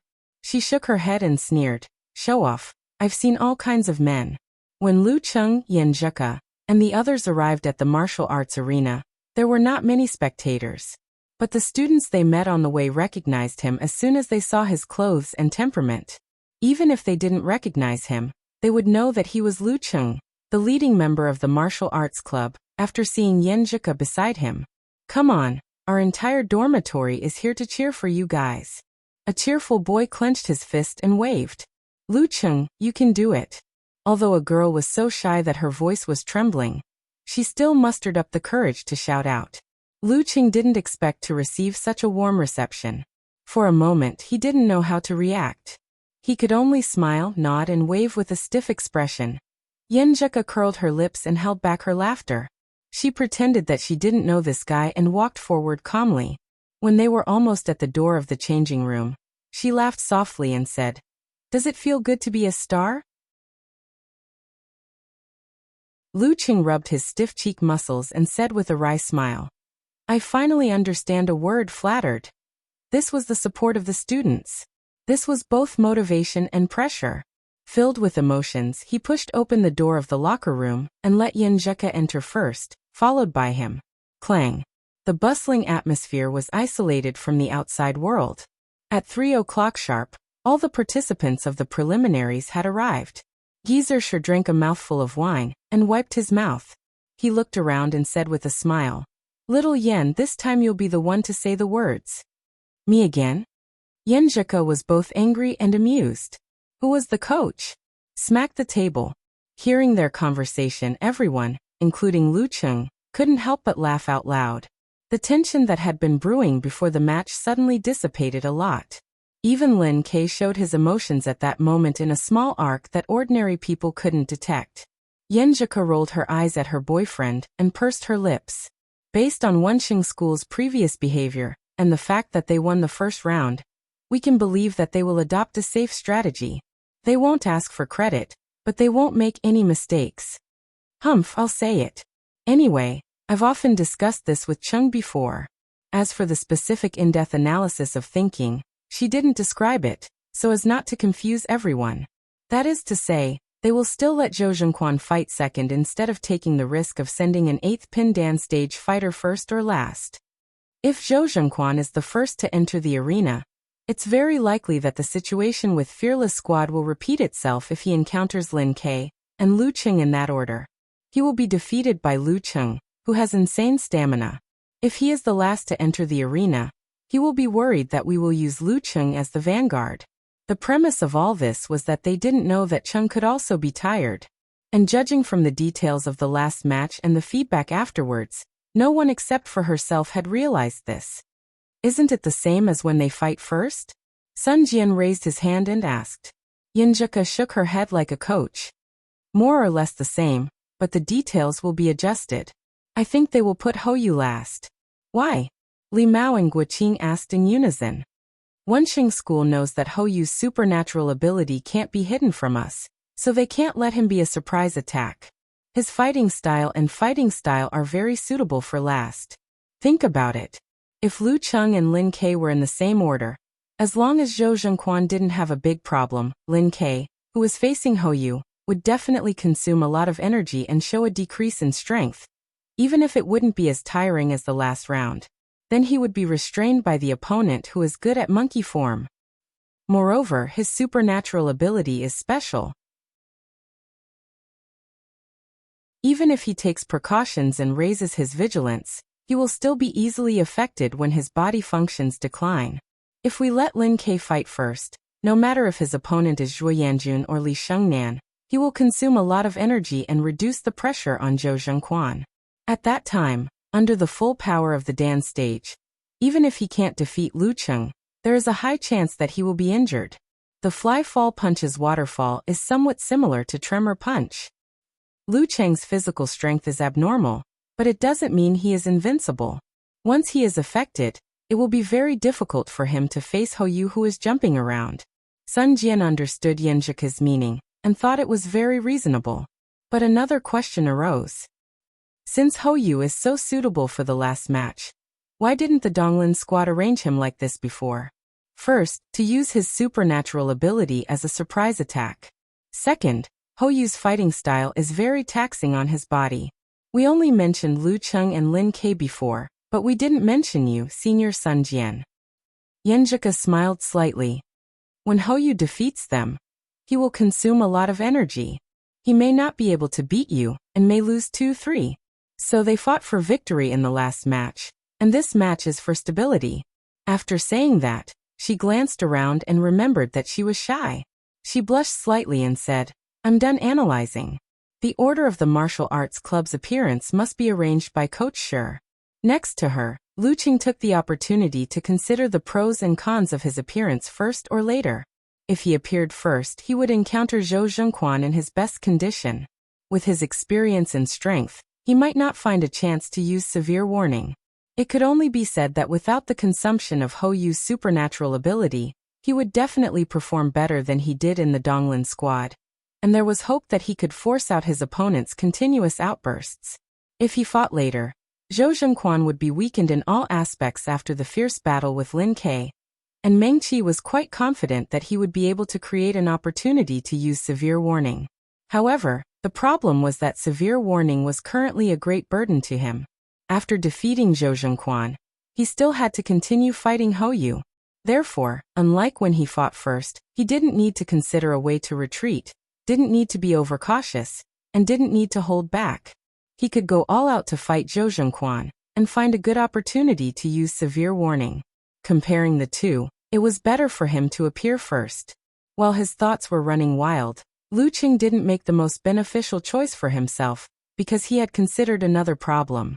This match had to be won by 3, one to have a chance to make a comeback. In other words, the one who appeared later couldn't lose. If he couldn't afford to lose, he would have to bear the pressure of winning. If he lost, considering Lin Kei's self-esteem and desire to win, and the fact that he could say sorry in the last match, it would be a great blow to him and make him full of guilt.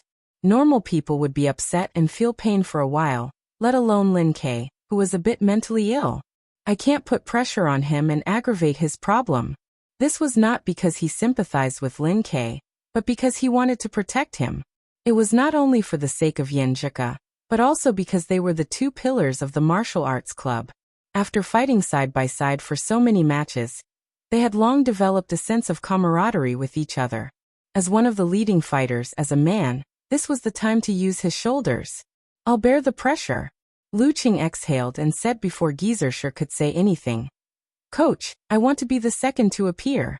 Everyone's eyes immediately focused on his face. Some were puzzled, some were surprised, some were biting their lips, and some were shaking with ice. This was a rare volunteer. Lin Kei pursed his lips and stepped forward. He looked straight at Gizershur and said, Coach, I want to be the second to appear. Lu Qing had expected this. While complaining about his brother-in-law's strong self-esteem, he explained calmly, I've been practicing a killer move recently. It's suitable for Zhou Zhengqiuan's condition to decline. Gizershur laughed. Everyone is very enthusiastic. I know that Lu Qing has mastered a killer move. He'll be the second to appear. Lin Kei tilted his head, took a deep look at Lu Qing, and nodded his head ever so slightly. He didn't say anything else and retreated to the corner. The order is Lin Kei, Lu Qing, and Sun Jian. Let's make the final adjustments quickly. Gizershur said casually. Yenjika was so smart that she had already guessed her boyfriend's thoughts. She pulled him to another corner, showed her dimples and said in a low voice, Thank you. Do we still need to say thank you between us? Lu Qing made a joke that could evoke memories. Yenjika rolled her eyes and said with a smile in her eyes, I'm saying it for my brother. Your brother doesn't need to say thank you, unless he doesn't treat me as his teammate. Lu Qing said seriously, but he felt it was too serious, so he laughed and said, unless he doesn't treat me as his brother-in-law. Yenjika looked at this guy who was getting more and more shameless.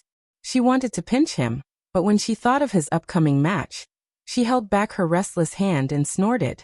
Hearing the girl's coquettish anger, Lu Qing felt happy. He closed his eyes and planned to rest. Looking at his action, Yenjika's eyes moved and her expression became gentle. She leaned close to his ear and said in a low voice, Qing, you're so nice. This is the right way for a girlfriend to thank her boyfriend. Lu Qing immediately smiled, but he didn't open his eyes. He just held Yenjika's slender hand and drew strength from it to better adjust his state. This was both pressure and motivation. In the away team locker room, the leader of Wenxing School, Anai Mingfei, looked around at all the disciples and stopped Hou, who was running around in the room. In this match, we need to be steady first. Yuqiuan is the second to fight, so he can attack or retreat. Anai Mingfei said concisely. They must be on guard against your supernatural ability. You're the last to fight, so you have to win. Yanjun, you're the vanguard. No matter if you meet Lin Kei or Lu Qing, just remember one thing. Don't be afraid and play your normal level. Do you understand? Understood. Hou and Zhu Yanjun answered in unison, while Zhou Zhengquan took out his black martial arts suit from his junior brother's backpack and carried it to the bathroom. At 3:27, in the live broadcast room of Songqing TV station, Fang Juexiao suddenly felt refreshed and said to the guest beside him, Gan Le.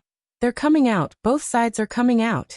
In the background of the broadcast, the sound of small loudspeakers was heard all over the stadium. According to the list and order of appearance they had just received, the first match was clear. Lin Kei vs. Zhu Yanjun.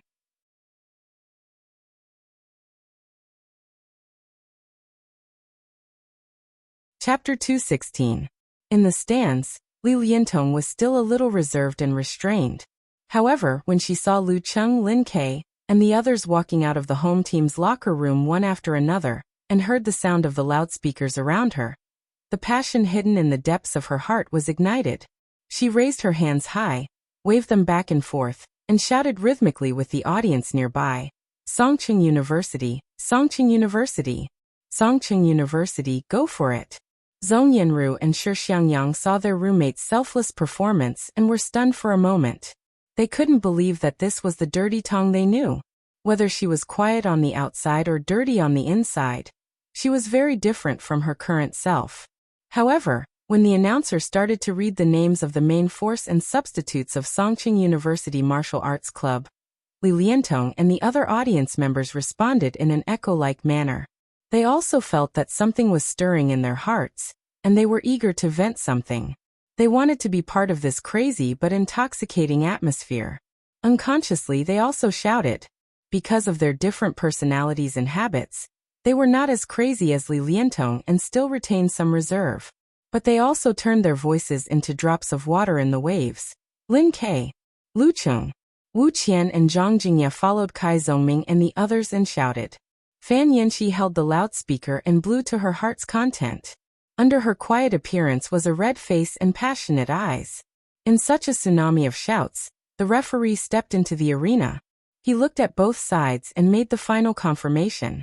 He took a breath and let his voice penetrate the noise without the help of the loudspeaker, resounding in every corner of the stadium. Songqing University Martial Arts Club vs. Donglin Squad in the quarterfinals of Songqing Division. Round 1 Lin Ke vs. Zhu Yanjun.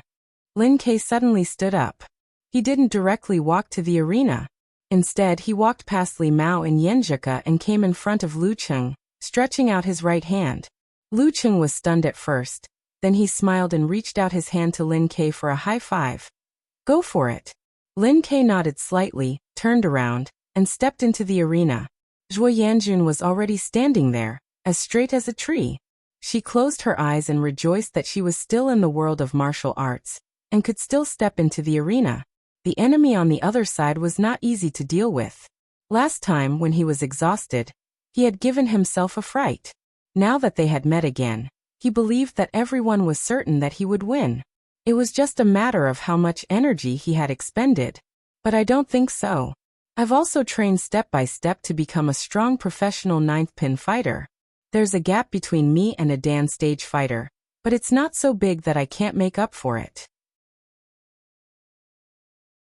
Just because there's little hope doesn't mean there's none. This wasn't Zhu Yanjun being blindly arrogant. Rather, she believed that when encountering a strong enemy, holding on to the idea of going all out was a better way to accomplish the predetermined goal than having the mentality of seeking stability and attrition. Even if he wanted to settle for the next best thing, there had to be room for retreat. If he didn't use winning as his motivation, how could he take a step back and seek to wear down his opponent? Just as Zhuo Yanjun was about to sort out her thoughts, the referee raised his right hand and solemnly said, 3 minutes. Zhuo Yanjun knew that Lin Ke was a taciturn person who wouldn't even fart after being hit with a stick. She didn't want to waste her breath, so she simply closed her eyes and considered her thoughts for the last time. In the live broadcast room of Songqing TV station, Fang Juexiao chuckled. With Lin Ke as the representative, Songqing University Martial Arts Club doesn't seem to have any martial artists who are good at talking. It's hard to interpret the interesting verbal battle in the broadcast. A large part of the reason why he was able to become the host of Songqing TV station's martial arts competition step by step was that he was multi-talented and could even read lips. Ganla smiled and shook his head. Don't you see what kind of background they have? If they were good at cursing, they would have been dealt with by the school. They're college students, so their quality is definitely higher. Old Gon, you've been out of the normal society for too long. If you have time, you should go online more often. Nowadays, some college students are better at cursing than you. And I only said they're good at talking, not cursing. Debate is also one of them. Fang Juexiao tried to liven up the atmosphere while Lin Ke and Zhu Yanjun were stunned. As for the analysis of the outcome of this match, they had already discussed it before. Their views were quite consistent. Both sides had a chance, and it all depended on how they performed on the spot. While Fang Juexiao and Gan Lu were discussing verbal skills, Kai Zhongming looked at Lin Ke on the stage and felt the enthusiasm around him. Once again, he yearned for it. If I were standing there, I would definitely be as handsome as him. I wouldn't waste these 3 minutes. On the stage, the referee looked at the electronic clock and silently counted a few times. Once again, he raised his right hand and shouted in a clear voice, "Begin!" The sound of the announcement still echoed. Suddenly, a series of thunderous sounds came from Lin Kei's body. It was like the buzz of a motorcycle rushing out, or the exhaust of a car before it started. It made Zhuo Yanjun suddenly think of a sentence recorded in the secret book of Fly Fall Punch. "The wind is blowing before the storm. The wind is blowing before the storm." This was a sign that Lin Kei's muscles, bones, fascia, and internal organs were accumulating strength. This was a sign that he had broken through the limits of his physique refining. This indicated that he was only 20 or 30 days away from the dance stage. As the sound echoed, Lin Kei suddenly rushed out like a meteor. In an instant, he closed the distance of more than 6 meters between the two. His momentum was fierce, and his power was astonishing. Although Zhuo Yanjun had the idea of gambling on the outcome of the match and wanted to attack from the start, she still didn't dare to fight head-on with Lin Kei, whose momentum had climbed to the peak in an instant. However, she also couldn't retreat. In this kind of confrontation, if she dodged, her opponent's momentum would be like a rainbow. He would continuously press forward and put her at a complete disadvantage. If she wanted to turn the situation around, she would have to gamble, according to the plan. It would take twice the effort for half the effort. As her thoughts turned, she, who had rich experience in the arena, slid to the left. It looked like she wanted to avoid the frontal attack and attack her opponent from the side. As soon as she moved, Lin Kei's center of gravity swayed. His body strangely changed directions at high speed without any sense of difficulty. Seeing that her opponent's right arm muscles had already swelled, Zhuo Yanjun's spine sprung up dramatically. Her back muscles swelled, and she forcibly pulled her body back. She wasn't trying to dodge, but to wear down Lin Kei's momentum. She shifted her center of gravity, and her feet fiercely pushed inward. Her right hand, which had been pressed diagonally to the left side of her waist, pulled out with the sound of breaking bricks. It was as if a sword had rushed out of its box and turned into a waterfall. It illuminated the entire room, and its edge was enough to kill. Black water sword technique. Sword drawing breaks water. This move was created by the founder of Wenxing School after comprehending the secret art of the water sect. He traveled to Japan at that time to challenge the masters of the way of the sword. He combined the local sword drawing technique with his own swordsmanship, taking the strengths of both and discarding the weaknesses of both. Zhuo Yanjun used a special technique to turn her waist and back. Driving her right arm, she quickly, fiercely chopped her palm blade from the bottom to the top toward Lin Kei's side. It was a bit earth-shattering. "I didn't come here to wear you out, but to win. I will use all my strength and not hold anything back." Lin Kei's body suddenly stopped. He withdrew his momentum and then released it. His left hand clenched into a fist and exploded the air with the force of a hammer. He fiercely hit Zhuo Yanjun's long sword, within a very small range. Bam! Lin Kei's left arm involuntarily bounced away from the force of sword drawing breaks water. Zhuo Yanjun's body swayed and her right hand followed. At that moment, she stepped back, not to dissipate the force, but to borrow it. With a crack, she fiercely pounced forward. Straightening her back, she raised her left arm high, splitting Huashan Mountain alone. She knew that Lin Kei's tremor punch was different from Lu Chang's. It was faster and faster, so she couldn't give him the slightest gap. In the previous exchange, Lin Kei had borrowed a bit of force from the yin-yang twist. Following the rebound of his left arm, he had already turned his body.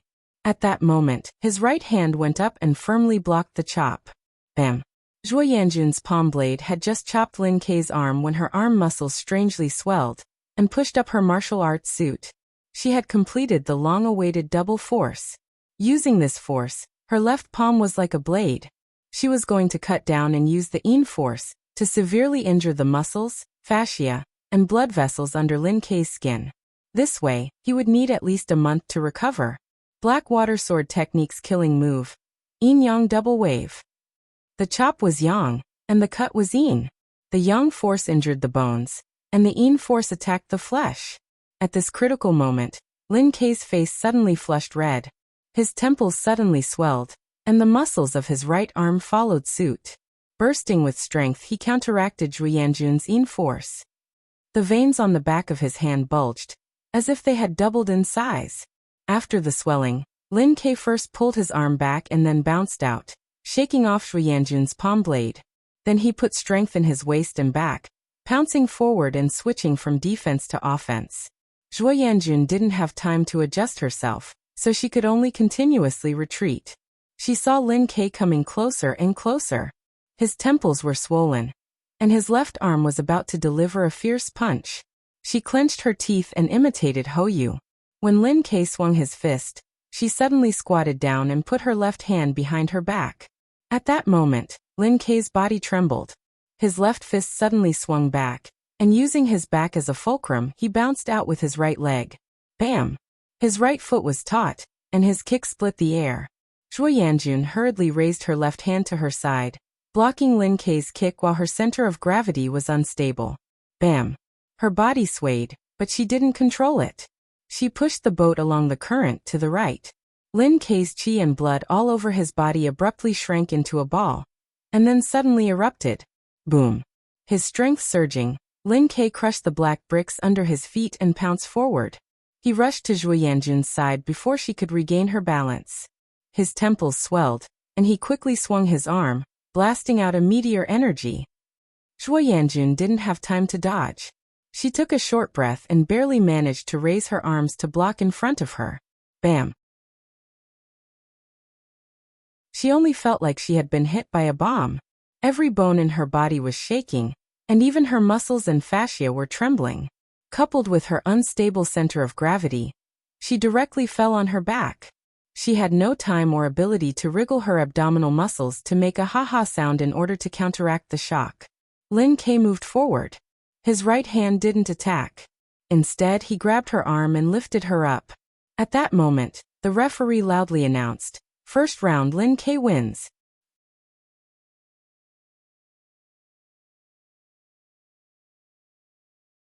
Chapter 217. The referee's announcement was met with cheers and honking horns. Winning at the start was always a joyous thing. Hearing Lin Ke again and again, Lu Qing couldn't help but whisper in Yanjika's ear, "Almost dance stage, how enviable." Indeed, if he and brother-in-law were in different positions and encountered Zhu Yanjun's drawing sword and breaking water style, it would be impossible for him to unify all the strength in his body as one, stop as he wished, and hammer down to block in time. Faced with this extremely fast and ruthless move, he would most likely only be able to take advantage of the situation and throw himself to the side, hastily dodging. Then he would fall into the opponent's follow-up moves, and with the slightest bit of carelessness he could possibly capsize unexpectedly. This was like the ninth pin of the dark sect, who was tricked by the supernatural ability of fire, and in the blink of an eye, he was hit by a chain of attacks and died on the spot. At that time, he was inferior to the enemy in all aspects of martial arts. Similarly, when Lu Cheng resolved the second wave of yin and yang, he couldn't do it at the moment. He had to understand the meaning of withdraw, and train his strength to be both hard and soft, to be able to release it incorporeal. Of course, this didn't mean that he had no way to deal with the second wave of yin and yang. If he grasped it well, he could use the swing force to resolve it. Yanjika's face was full of joy, and her lips curved into a smile. After hearing Lu Cheng's sigh, she lowered her voice and joked, "This is your little goal." Little goal? Lu Cheng smelled the girl's fragrance and smiled slightly. Reaching the physical invulnerability stage in 1 year was still too far away and didn't feel real. But it wouldn't be long before he could train martial arts into his body and reach the peak of his current state. Then he would be qualified to explore the meaning of withdrawing and unifying his strength. They were real, right in front of him, and he could reach out and touch them. Thinking that he could reach this level in the next step really made him excited. Using Zhao Chang's catchphrase, it was exciting. "This is my little goal for the second half of the year." In the away team seats, Zhou Zhengquan flicked his black martial arts suit and took large strides towards the arena like an immortal. When he met Zhu Yanjun, he nodded slightly and said, "Better than I expected." He was tactfully praising Zhu Yanjun for fighting well. If Lin Ke hadn't reached the dance stage, it would have been hard to say who would win. Zhu Yanjun held back her feelings and urged, Hurry up and get on the stage. Don't give him time to recover. In the previous round, Lin Ke had tried his best to end the battle quickly, so he had used up a lot of energy. Zhou Zhenquan nodded with a smile. His body didn't sway as he exerted force with his feet and strode into the ring, standing opposite of Lin Quebec. At this moment, the audience's cheers were getting louder and louder. A large portion of them knew that the biggest hurdle had come. The referee became spirited and swung his right hand. He did not give the two sides a chance to adjust. Begin. Lin Ke's muscles and bones crackled as he rushed toward Zhou Zhenquan at lightning speed. It seemed that he wanted to repeat the story from before, using the offensive to gain the upper hand, and relying on the fierce battle of life and death to kill the strong enemy. When enemies meet on a narrow path, the courageous one wins. This was what it looked like, but in reality, Zhou Zhenquan did not feel any tingling sensation from being attacked. A strong fighter of the dance stage had absolute reaction. However, Zhou Zhenquan did not dare to be careless, because he suspected that Lin Ke had mastered the ability of concealment after absolute reaction. In other words, he relied on the contraction of his qi and blood to hide his intention to attack, until the moment he actually made a move. If that was the case, under certain circumstances, even with absolute reaction, he might not be able to block it in time. Zhou Zhenquan retreated a few steps. His movements were as calm as flowing water, and his movements were extremely natural and at ease. Lin Ke, on the other hand, released his momentum like a rainbow soaring into the sky. The strength under his feet burst forth, and his body turned into a meteor, upright and mighty. At this moment, Zhou Zhenquan seemed to have an illusion that he could not block the attack head-on. He understood that his momentum was being suppressed by his opponent, to the point that ripples appeared in his soul. This kind of situation could easily cause a misjudgment. He smiled slightly and stopped as he said. He bent his legs, shook his waist and back, and clenched his right hand into a fist, and hammered down with a whistle. This was not a swing, but a twisting movement of his waist and back. He twisted the strength of his body into one, and released an attack that was only slightly weaker than force concentration. Bam! Not only did the airflow explode, but it was also compressed by the fist, turning into an invisible arrow that flew straight towards Lin Ke's face. Lin Ke only felt a strong wind in his face, and he almost could not open his eyes. His momentum was stagnant, but his state of mind was firm, and he did not waver in the slightest. He narrowed his eyes, and using the momentum of the forward pounce, he straightened his back and quickly swung his arms. He did not back down and threw a forward punch. As for the follow-up, he was already prepared. Once he met Zhou Zhengquan's downward punch, he would immediately use yin-yang twist to quickly release meteor force, and then imitate the explosion of the dance stage to complete a two-hit combo. Victory would be decided in a few moves. Bam! As soon as the two fists collided, Zhou Zhengquan's qi, blood, and spirit suddenly converged. His arms immediately became soft, making Lin Ke feel as if he had hit empty air. The powerful attack just now had turned invisible. His blood flowed back, and his strength gathered. His lower abdomen seemed to have condensed into a Dan. Boom! The human body Big Dan exploded, and a mighty force gushed out. Zhou Zhengquan's right fist, which had been bounced away by his opponent because of its softness, suddenly returned and took the initiative to meet Lin Ke's yin-yang twist. This force was so strong that when Lin Ke borrowed it, his body immediately trembled and involuntarily pulled back. He was pulled back 2 steps by the invisible rope. Zhou Zhenquan took a big step forward and came in front of his opponent. In his mind, he visualized a rising stream of water, combined with the contraction and condensation of his qi, blood, and strength once again. Double explosion. Flyfall punch, waterfall. Lin Ke's entire body's strength was as one. Within 2 steps, he had already adjusted his center of gravity, but his opponent had already caught up. He raised his right fist high and hammered down like a waterfall. There was no time to dodge or retreat. He took a deep breath and condensed his blood, breath, and strength into a ball. Immediately after, the ball exploded, and a gale swept through. Lin Ke's temples swelled, and his face flushed red. Compressing his muscles and swinging his arms quickly, Lin Ke was not afraid and blasted the meteor force diagonally upwards. Bang! There seemed to be thunder in the place, and the sound reverberated outwards. Zhou Zhengquan and Lin Ke's fists seemed to be frozen in the air, and their bodies shook together, their muscles clearly trembling. Zhou Zhengquan didn't make a sound. He gathered his qi and blood again and held the dan, condensing the feeling of vibration, strength, and spirit into one point. In his mind, the flood was surging, filling the lake, and finally breaking the dam. Bang! That point suddenly exploded, and the strength was like a flood breaking the dam, pouring into Zhou Zhengquan's body. As he quickly turned his back, the strength poured into his left arm. Fly fall punch, dam break. Dan stage triple explosion. Bang! Zhou Zhengquan's left fist became a hammer and fiercely hammered out, constantly exploding the airflow along the way. From the beginning, he had learned a lesson from the last fight against Lu Cheng. No longer overcautious, he directly used all his strength without any reservation. This would definitely consume a lot of his physical strength, but at least he wouldn't enter the next round with the influence of Tremor Punch. If he was overcautious and kept thinking about the fight with Lu Cheng, not only would he not be able to reduce the consumption of physical strength, but he would also be left with the vibration, which would be more difficult.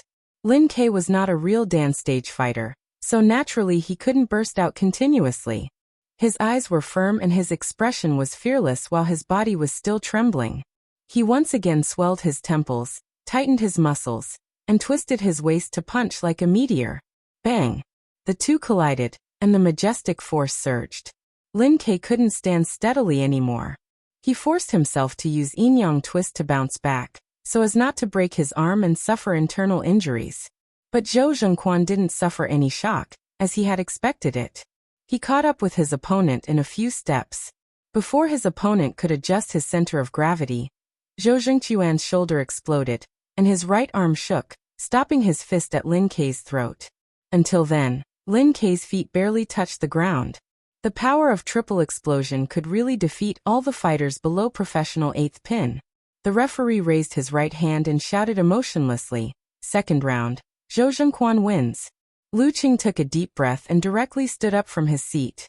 To be honest, he didn't expect Zhou Zhengquan to burst out with triple explosion at the beginning of the match. He thought they would be entangled for a long time. But this is good.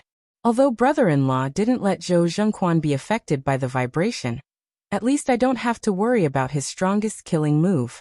He reached out his hand and shook Yinjika's hand. He stepped forward and walked to the arena. The audience was silent at first, and then burst into screaming, "Lu Cheng!"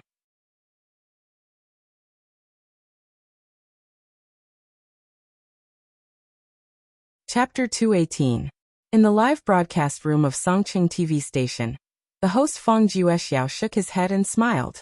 This match ended faster than I expected. Old Gon, hurry up and tell us what happened.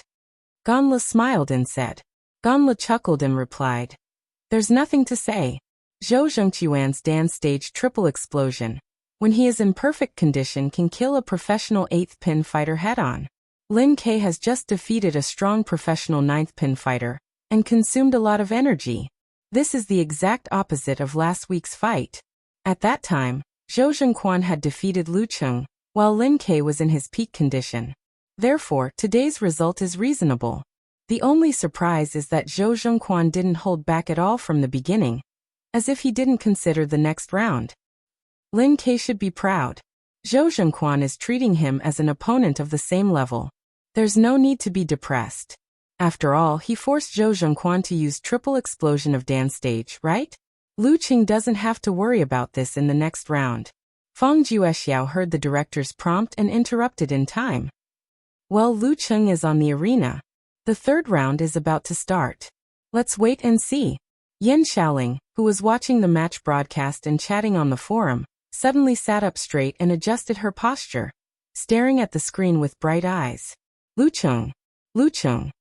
Echoing in every corner of the martial arts arena, Lin Ke walked down the arena with a slight stagger. The head-on collision just now made his qi and blood boil, and he couldn't calm down for a while. When he met Lu Cheng, he slightly lowered his head and gasped, almost. Not good enough. Even though Zhou Zhengquan had used Dan's stage triple explosion, I should be able to do even better. That's enough. Lu Qing interrupted him and took the initiative to stretch out his right hand. Lin Ke hesitated for a moment and responded. Not only did he give a high five, but he also gave a strong handshake. At the same time he whispered, "Come on."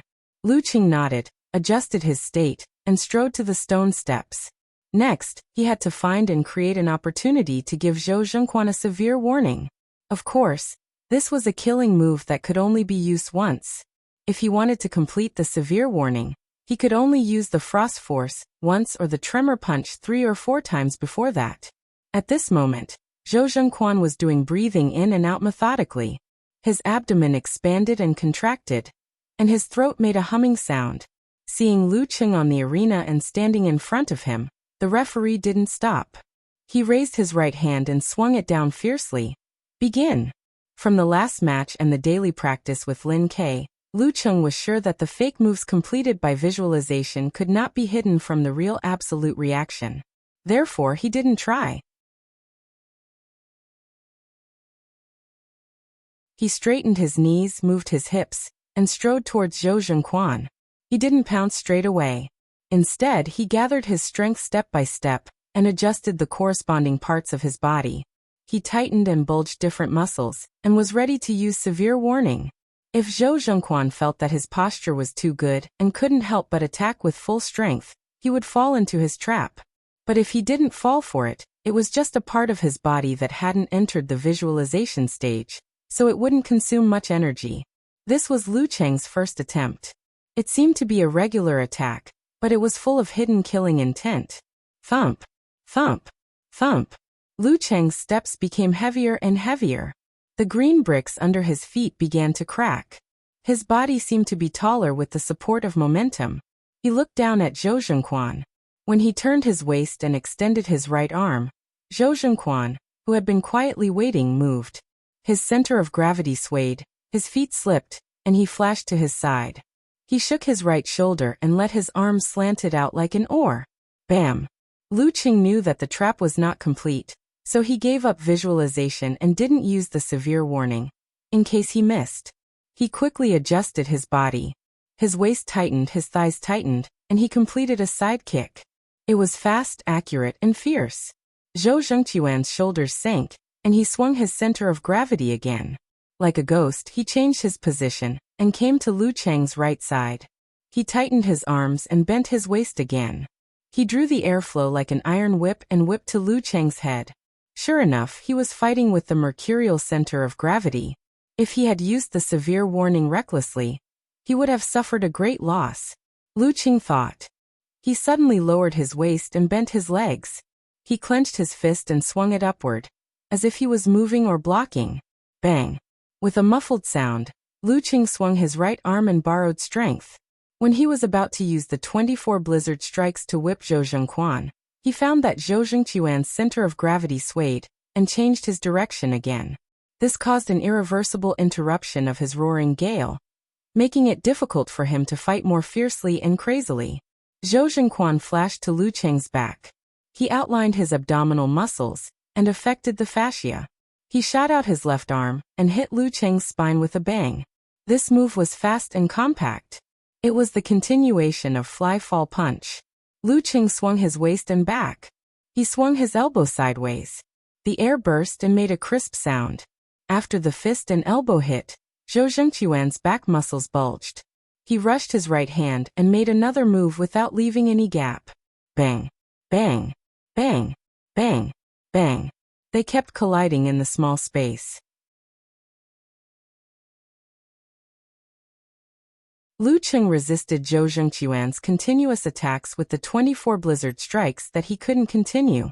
Although he was not in a precarious situation due to the experience of the last fight, in such a situation, not to mention preparing severe warning, he did not even have the chance to use Frost Force and Tremor Punch.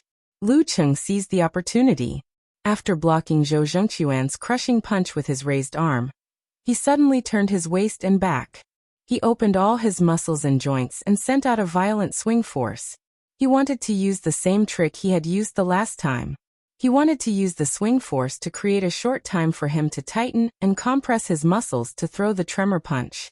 Once Zhou Zhengquan's body was shaken, he would have to stop it with a hum or a force concentration. That would be his chance to give his enemy a severe warning. However, Zhou Zhengquan didn't force the swing this time. He flew to the side, which made Lu Cheng's tremor punch lose its target. He bent and straightened his leg, and his strength burst out, shattering the bricks. His body pounced out, chasing after his prey like a goshawk. He adjusted his muscles, and once again prepared for the prelude to the severe warning. Bang! Bang! Bang! Every step he took was a piece of black brick, and his momentum was extremely fierce. Zhou Zhengquan, on the other hand, seemed to have eyes on the back of his head. He kept retreating like flowing water and moving clouds. From time to time, he would change his direction with mercurial balance, like a butterfly dancing on the field. One chased and the other retreated. They almost went around the field, but the distance between them didn't change. At this time, Lu Cheng's body couldn't maintain the corresponding changes of the severe warning. He could only let go of his preparation and let his momentum weaken. It was because of this weakness that Zhou Zhengquan's legs suddenly stopped. All of the kinetic energy was accumulated in his muscles and fascia. Crack! The bricks under his feet cracked. In his mind, he visualized a rising water flow and a fierce waterfall hitting the ground. Taking advantage of Lu Cheng's momentary change in qi, he pulled back his arm and threw out a punch like a bolt of lightning. Like a bomb bombardment, he launched a mighty blow. Fly-fall punch, waterfall. Lu Cheng forced himself to take a deep breath, and the image of a thundercloud appeared in his mind. The corresponding muscles tightened quickly, and he raised his left foot, twisted his waist, and smashed out with his right arm as if he was holding a huge hammer. Bang! The thunderclouds exploded in Lu Cheng's mind. His two fists froze in the air. Circles of invisible ripples rippled out rapidly. Both of them felt that their muscles and fascia were trembling, their internal organs were shaking, and their breath and blood were boiling. They couldn't exert force for a short time. His abdominal muscles wriggled along with his internal organs. Lu Cheng's body produced a thunderous sound, which echoed Zhou Zhengquan's throat. Both of them made a reverse vibration with their inner practice at the same time. They offset most of the effects and recovered at the same time.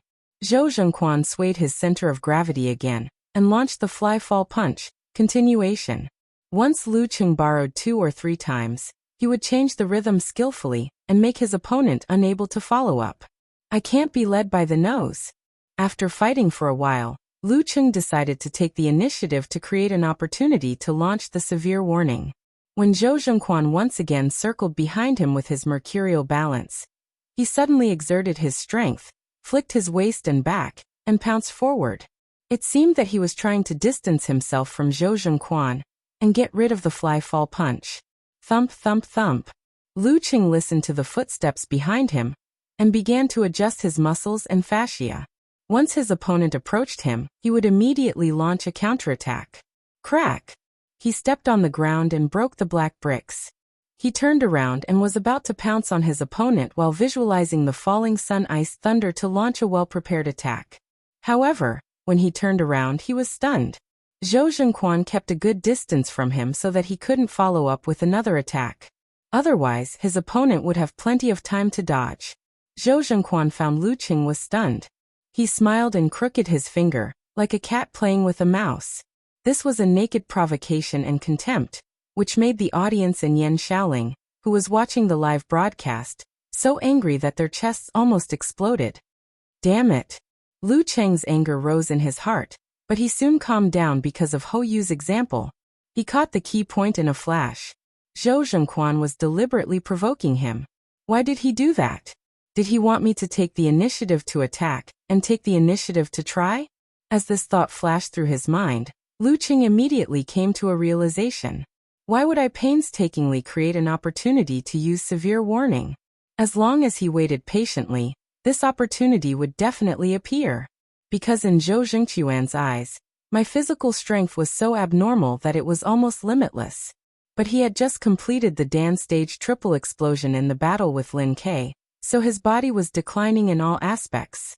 If he continued to suppress me with continuous, he was afraid that before I showed any flaws, he would be exhausted and even lose the ability to burst out his full strength once or twice. Therefore, his continuous attacks just now were just to provoke me so that I would find an opportunity to take the initiative to counterattack. Once I failed 3 times in a row and reached a low point, it would be time for him to erupt with all his strength and try to win.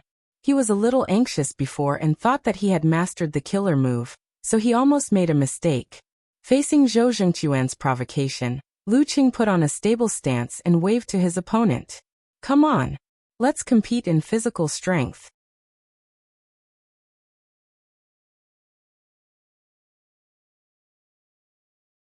Chapter 219.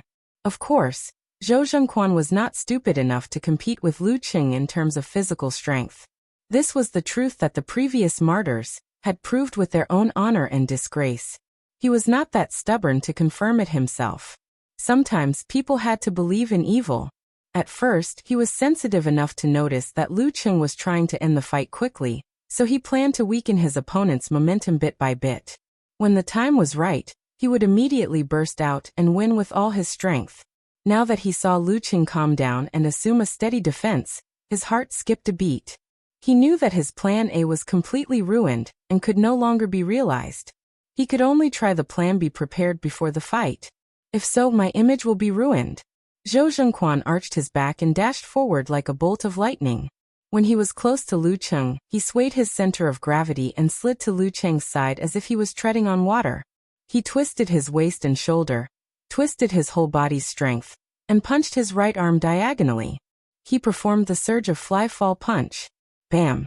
Lu Qing's right arm tightened and swung sideways. Like an iron whip, it exploded the air. Even if it was a stone in front of him, it could be smashed into pieces. Bang!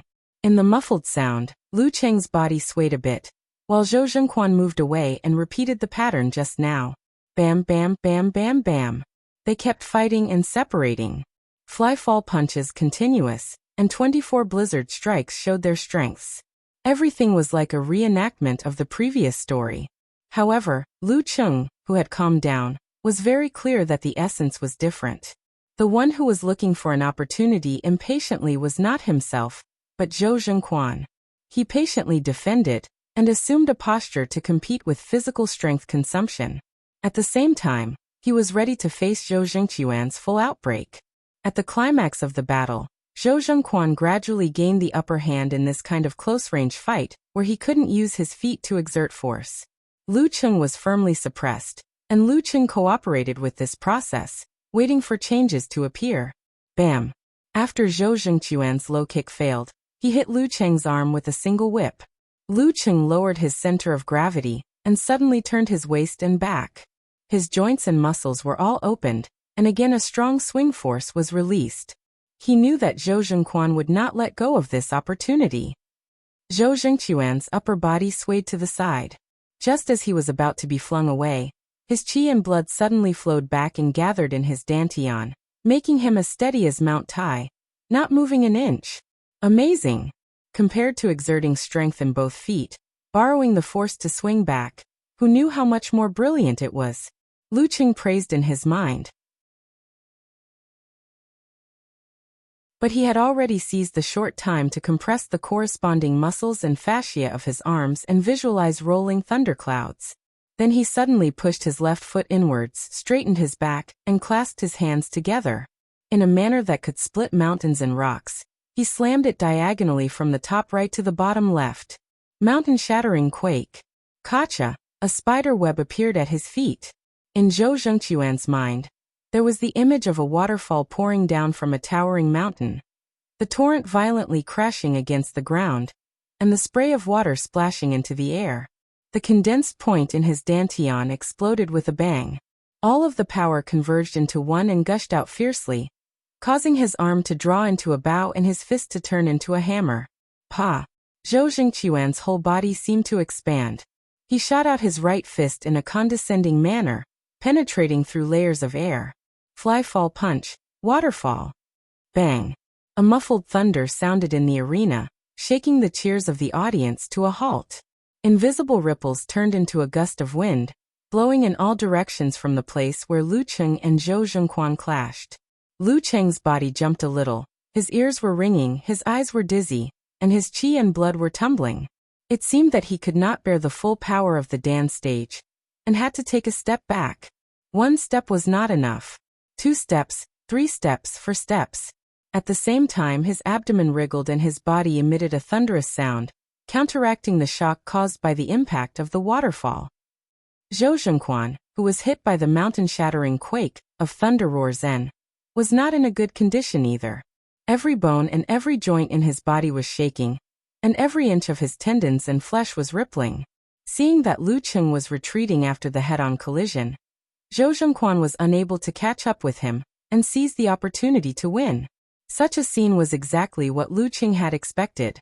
After taking 4 steps back, he eliminated the shock and dissolved the majestic power of the dance stage explosion.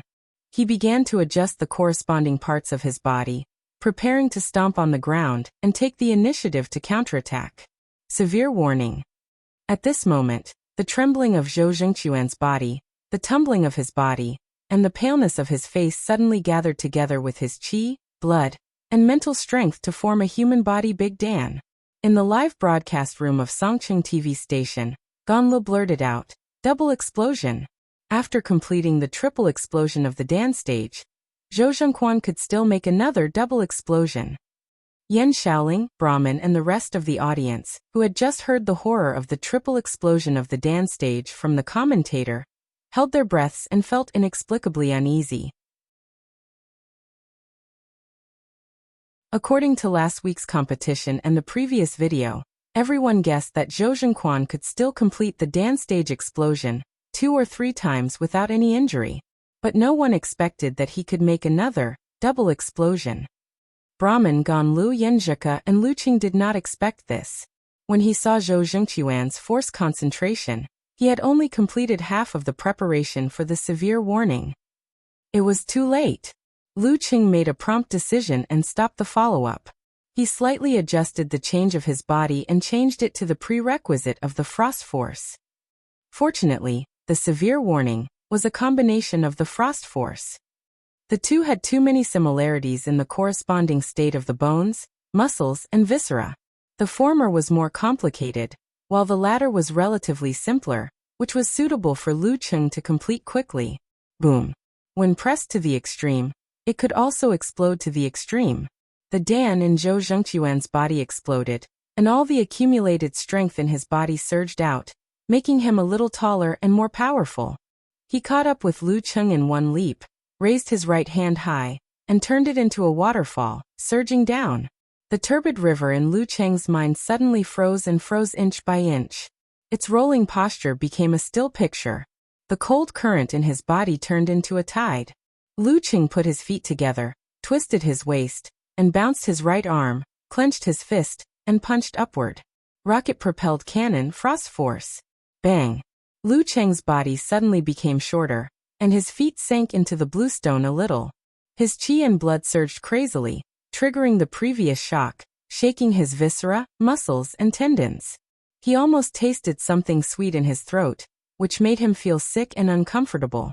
Unable to do anything, he could only roll back along with the majesty of the waterfall to dissolve the remaining force and avoid fractures or internal injuries. And Zhou Zhengquan's fist was covered with a layer of white frost. Part of the cold current was dispersed, but part of it poured into his body and quickly spread to his whole body.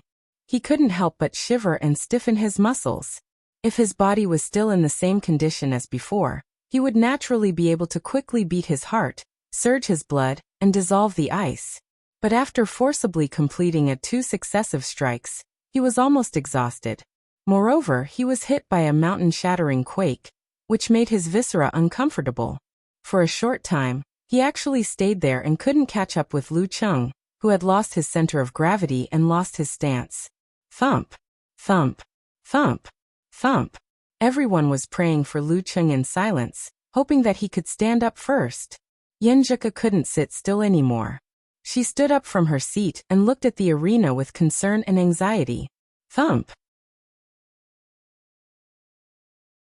Lu Cheng's vibration was slightly relieved. He immediately jumped up like a carp and stood up. Li Liantong, Fan Yanqi and the rest of the audience instinctively cheered, but they saw Zhou Zhengquan move. His lips were pale, and he stepped on the black bricks and pounced on Lu Cheng. Again, he visualized the power of the waterfall and raised his right arm. Bam! He clenched his fist and chopped down. Waterfall, a fly-fall punch. Lu Cheng's feet were still shaking, so he didn't have time to dodge. He could only gather his remaining strength and tighten the muscles of his hands, wrists, forearms, and upper arms to visualize the flashing silver-white thundercloud. Thump! He didn't show any weakness and punched upward. Thunder Roar Zen. Bang! As soon as the two touched, he immediately exploded the tight part, which made a short but strong impact. Thump! Lu Cheng and Zhou Zhengquan stepped back at the same time. When their feet landed, they were both floating. Their bodies were obviously trembling, and their eyes were blank. Thump! Humph! Both of them recovered at the same time. Zhou Zhengquan gathered his strength again, twisted his waist and back, and stretched out his arms to hit the waterfall, a fly-fall punch again. When two rivals meet on a narrow road, the brave wins. Lu Cheng knew he couldn't dodge at this time. He also visualized the thundercloud, compressed the corresponding fascia and muscles, and hit the skyrocket cannon with Thunder Roar Zen as the base. Bang! Both of them were shocked and felt so disgusted that they wanted to vomit. They felt that every part of their bodies was trembling, as if they had lost control of their bodies in a short time. Thump! Lu Cheng recovered a little from the thunder in his abdomen. He didn't make any adjustments, but swung his left arm and hit the Thunder Roar Zen again. Zhou Zhengquan was obviously a little slower. He could only barely raise his arms to block the attack. Bang! His body jumped a little, and his arms became soft and weak. Is he exhausted? Lu Cheng didn't want to show mercy. He shook his right shoulder and hit the Thunder Roar Zen again. Bang! Zhou Zhengquan was like being hit by a bomb. After blocking the attack, he fell to the ground. He curled up his body and kept retching.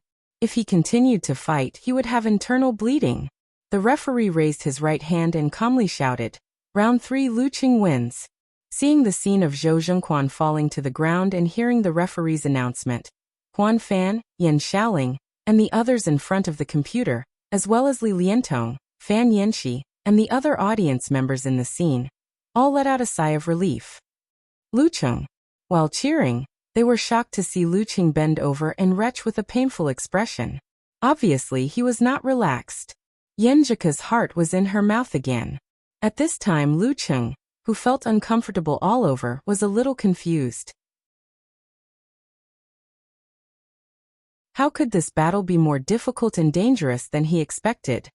Not only did he not find a chance to hit the severe warning, but he also left a strong impact. Although he won, it was a Pyrrhic victory. Even if Zhou Zhengquan could hit the double combo again, it shouldn't be like this. When he thought of severe warning, he suddenly had an epiphany. He remembered the various problems he had exposed when he used this move. He also remembered the few words his master had said to him. Do you think Zhou Zhengquan will stand there like a wooden stake and wait for you to prepare the severe warning? Wait for you to meet force with force? Even your frost force needs a short period of time to complete, let alone the severe warning that you just learned? If you really put your hope on this move, you will be like a 3-year-old child holding a 1,000-pound hammer. Not only will you not hit the enemy, but you will also hurt yourself easily. The purpose of practicing severe warning is not to master it, but to use it to further master Frost Force and Thunder Roar Zen. This is what you have to fight against Zhou Zhengquan. That's right. Back then, I clearly felt that it made a lot of sense. But when I thought about the unity of opposites, I ignored those words and focused all my attention on mastering and using severe warning. Geezer Shur in the home team seat sighed and said to himself, I was like this in the past. It was hard to forget oneself. You're tuning in to the Li Mei's Sword of Destiny YouTube channel. We're so grateful for your support, and don't forget to subscribe to join us on this incredible journey through captivating stories. Your generosity through donations truly makes a world of difference, as it's the primary source of revenue that allows me to expand and enhance this channel for you. Thank you from the bottom of my heart for being a part of this adventure.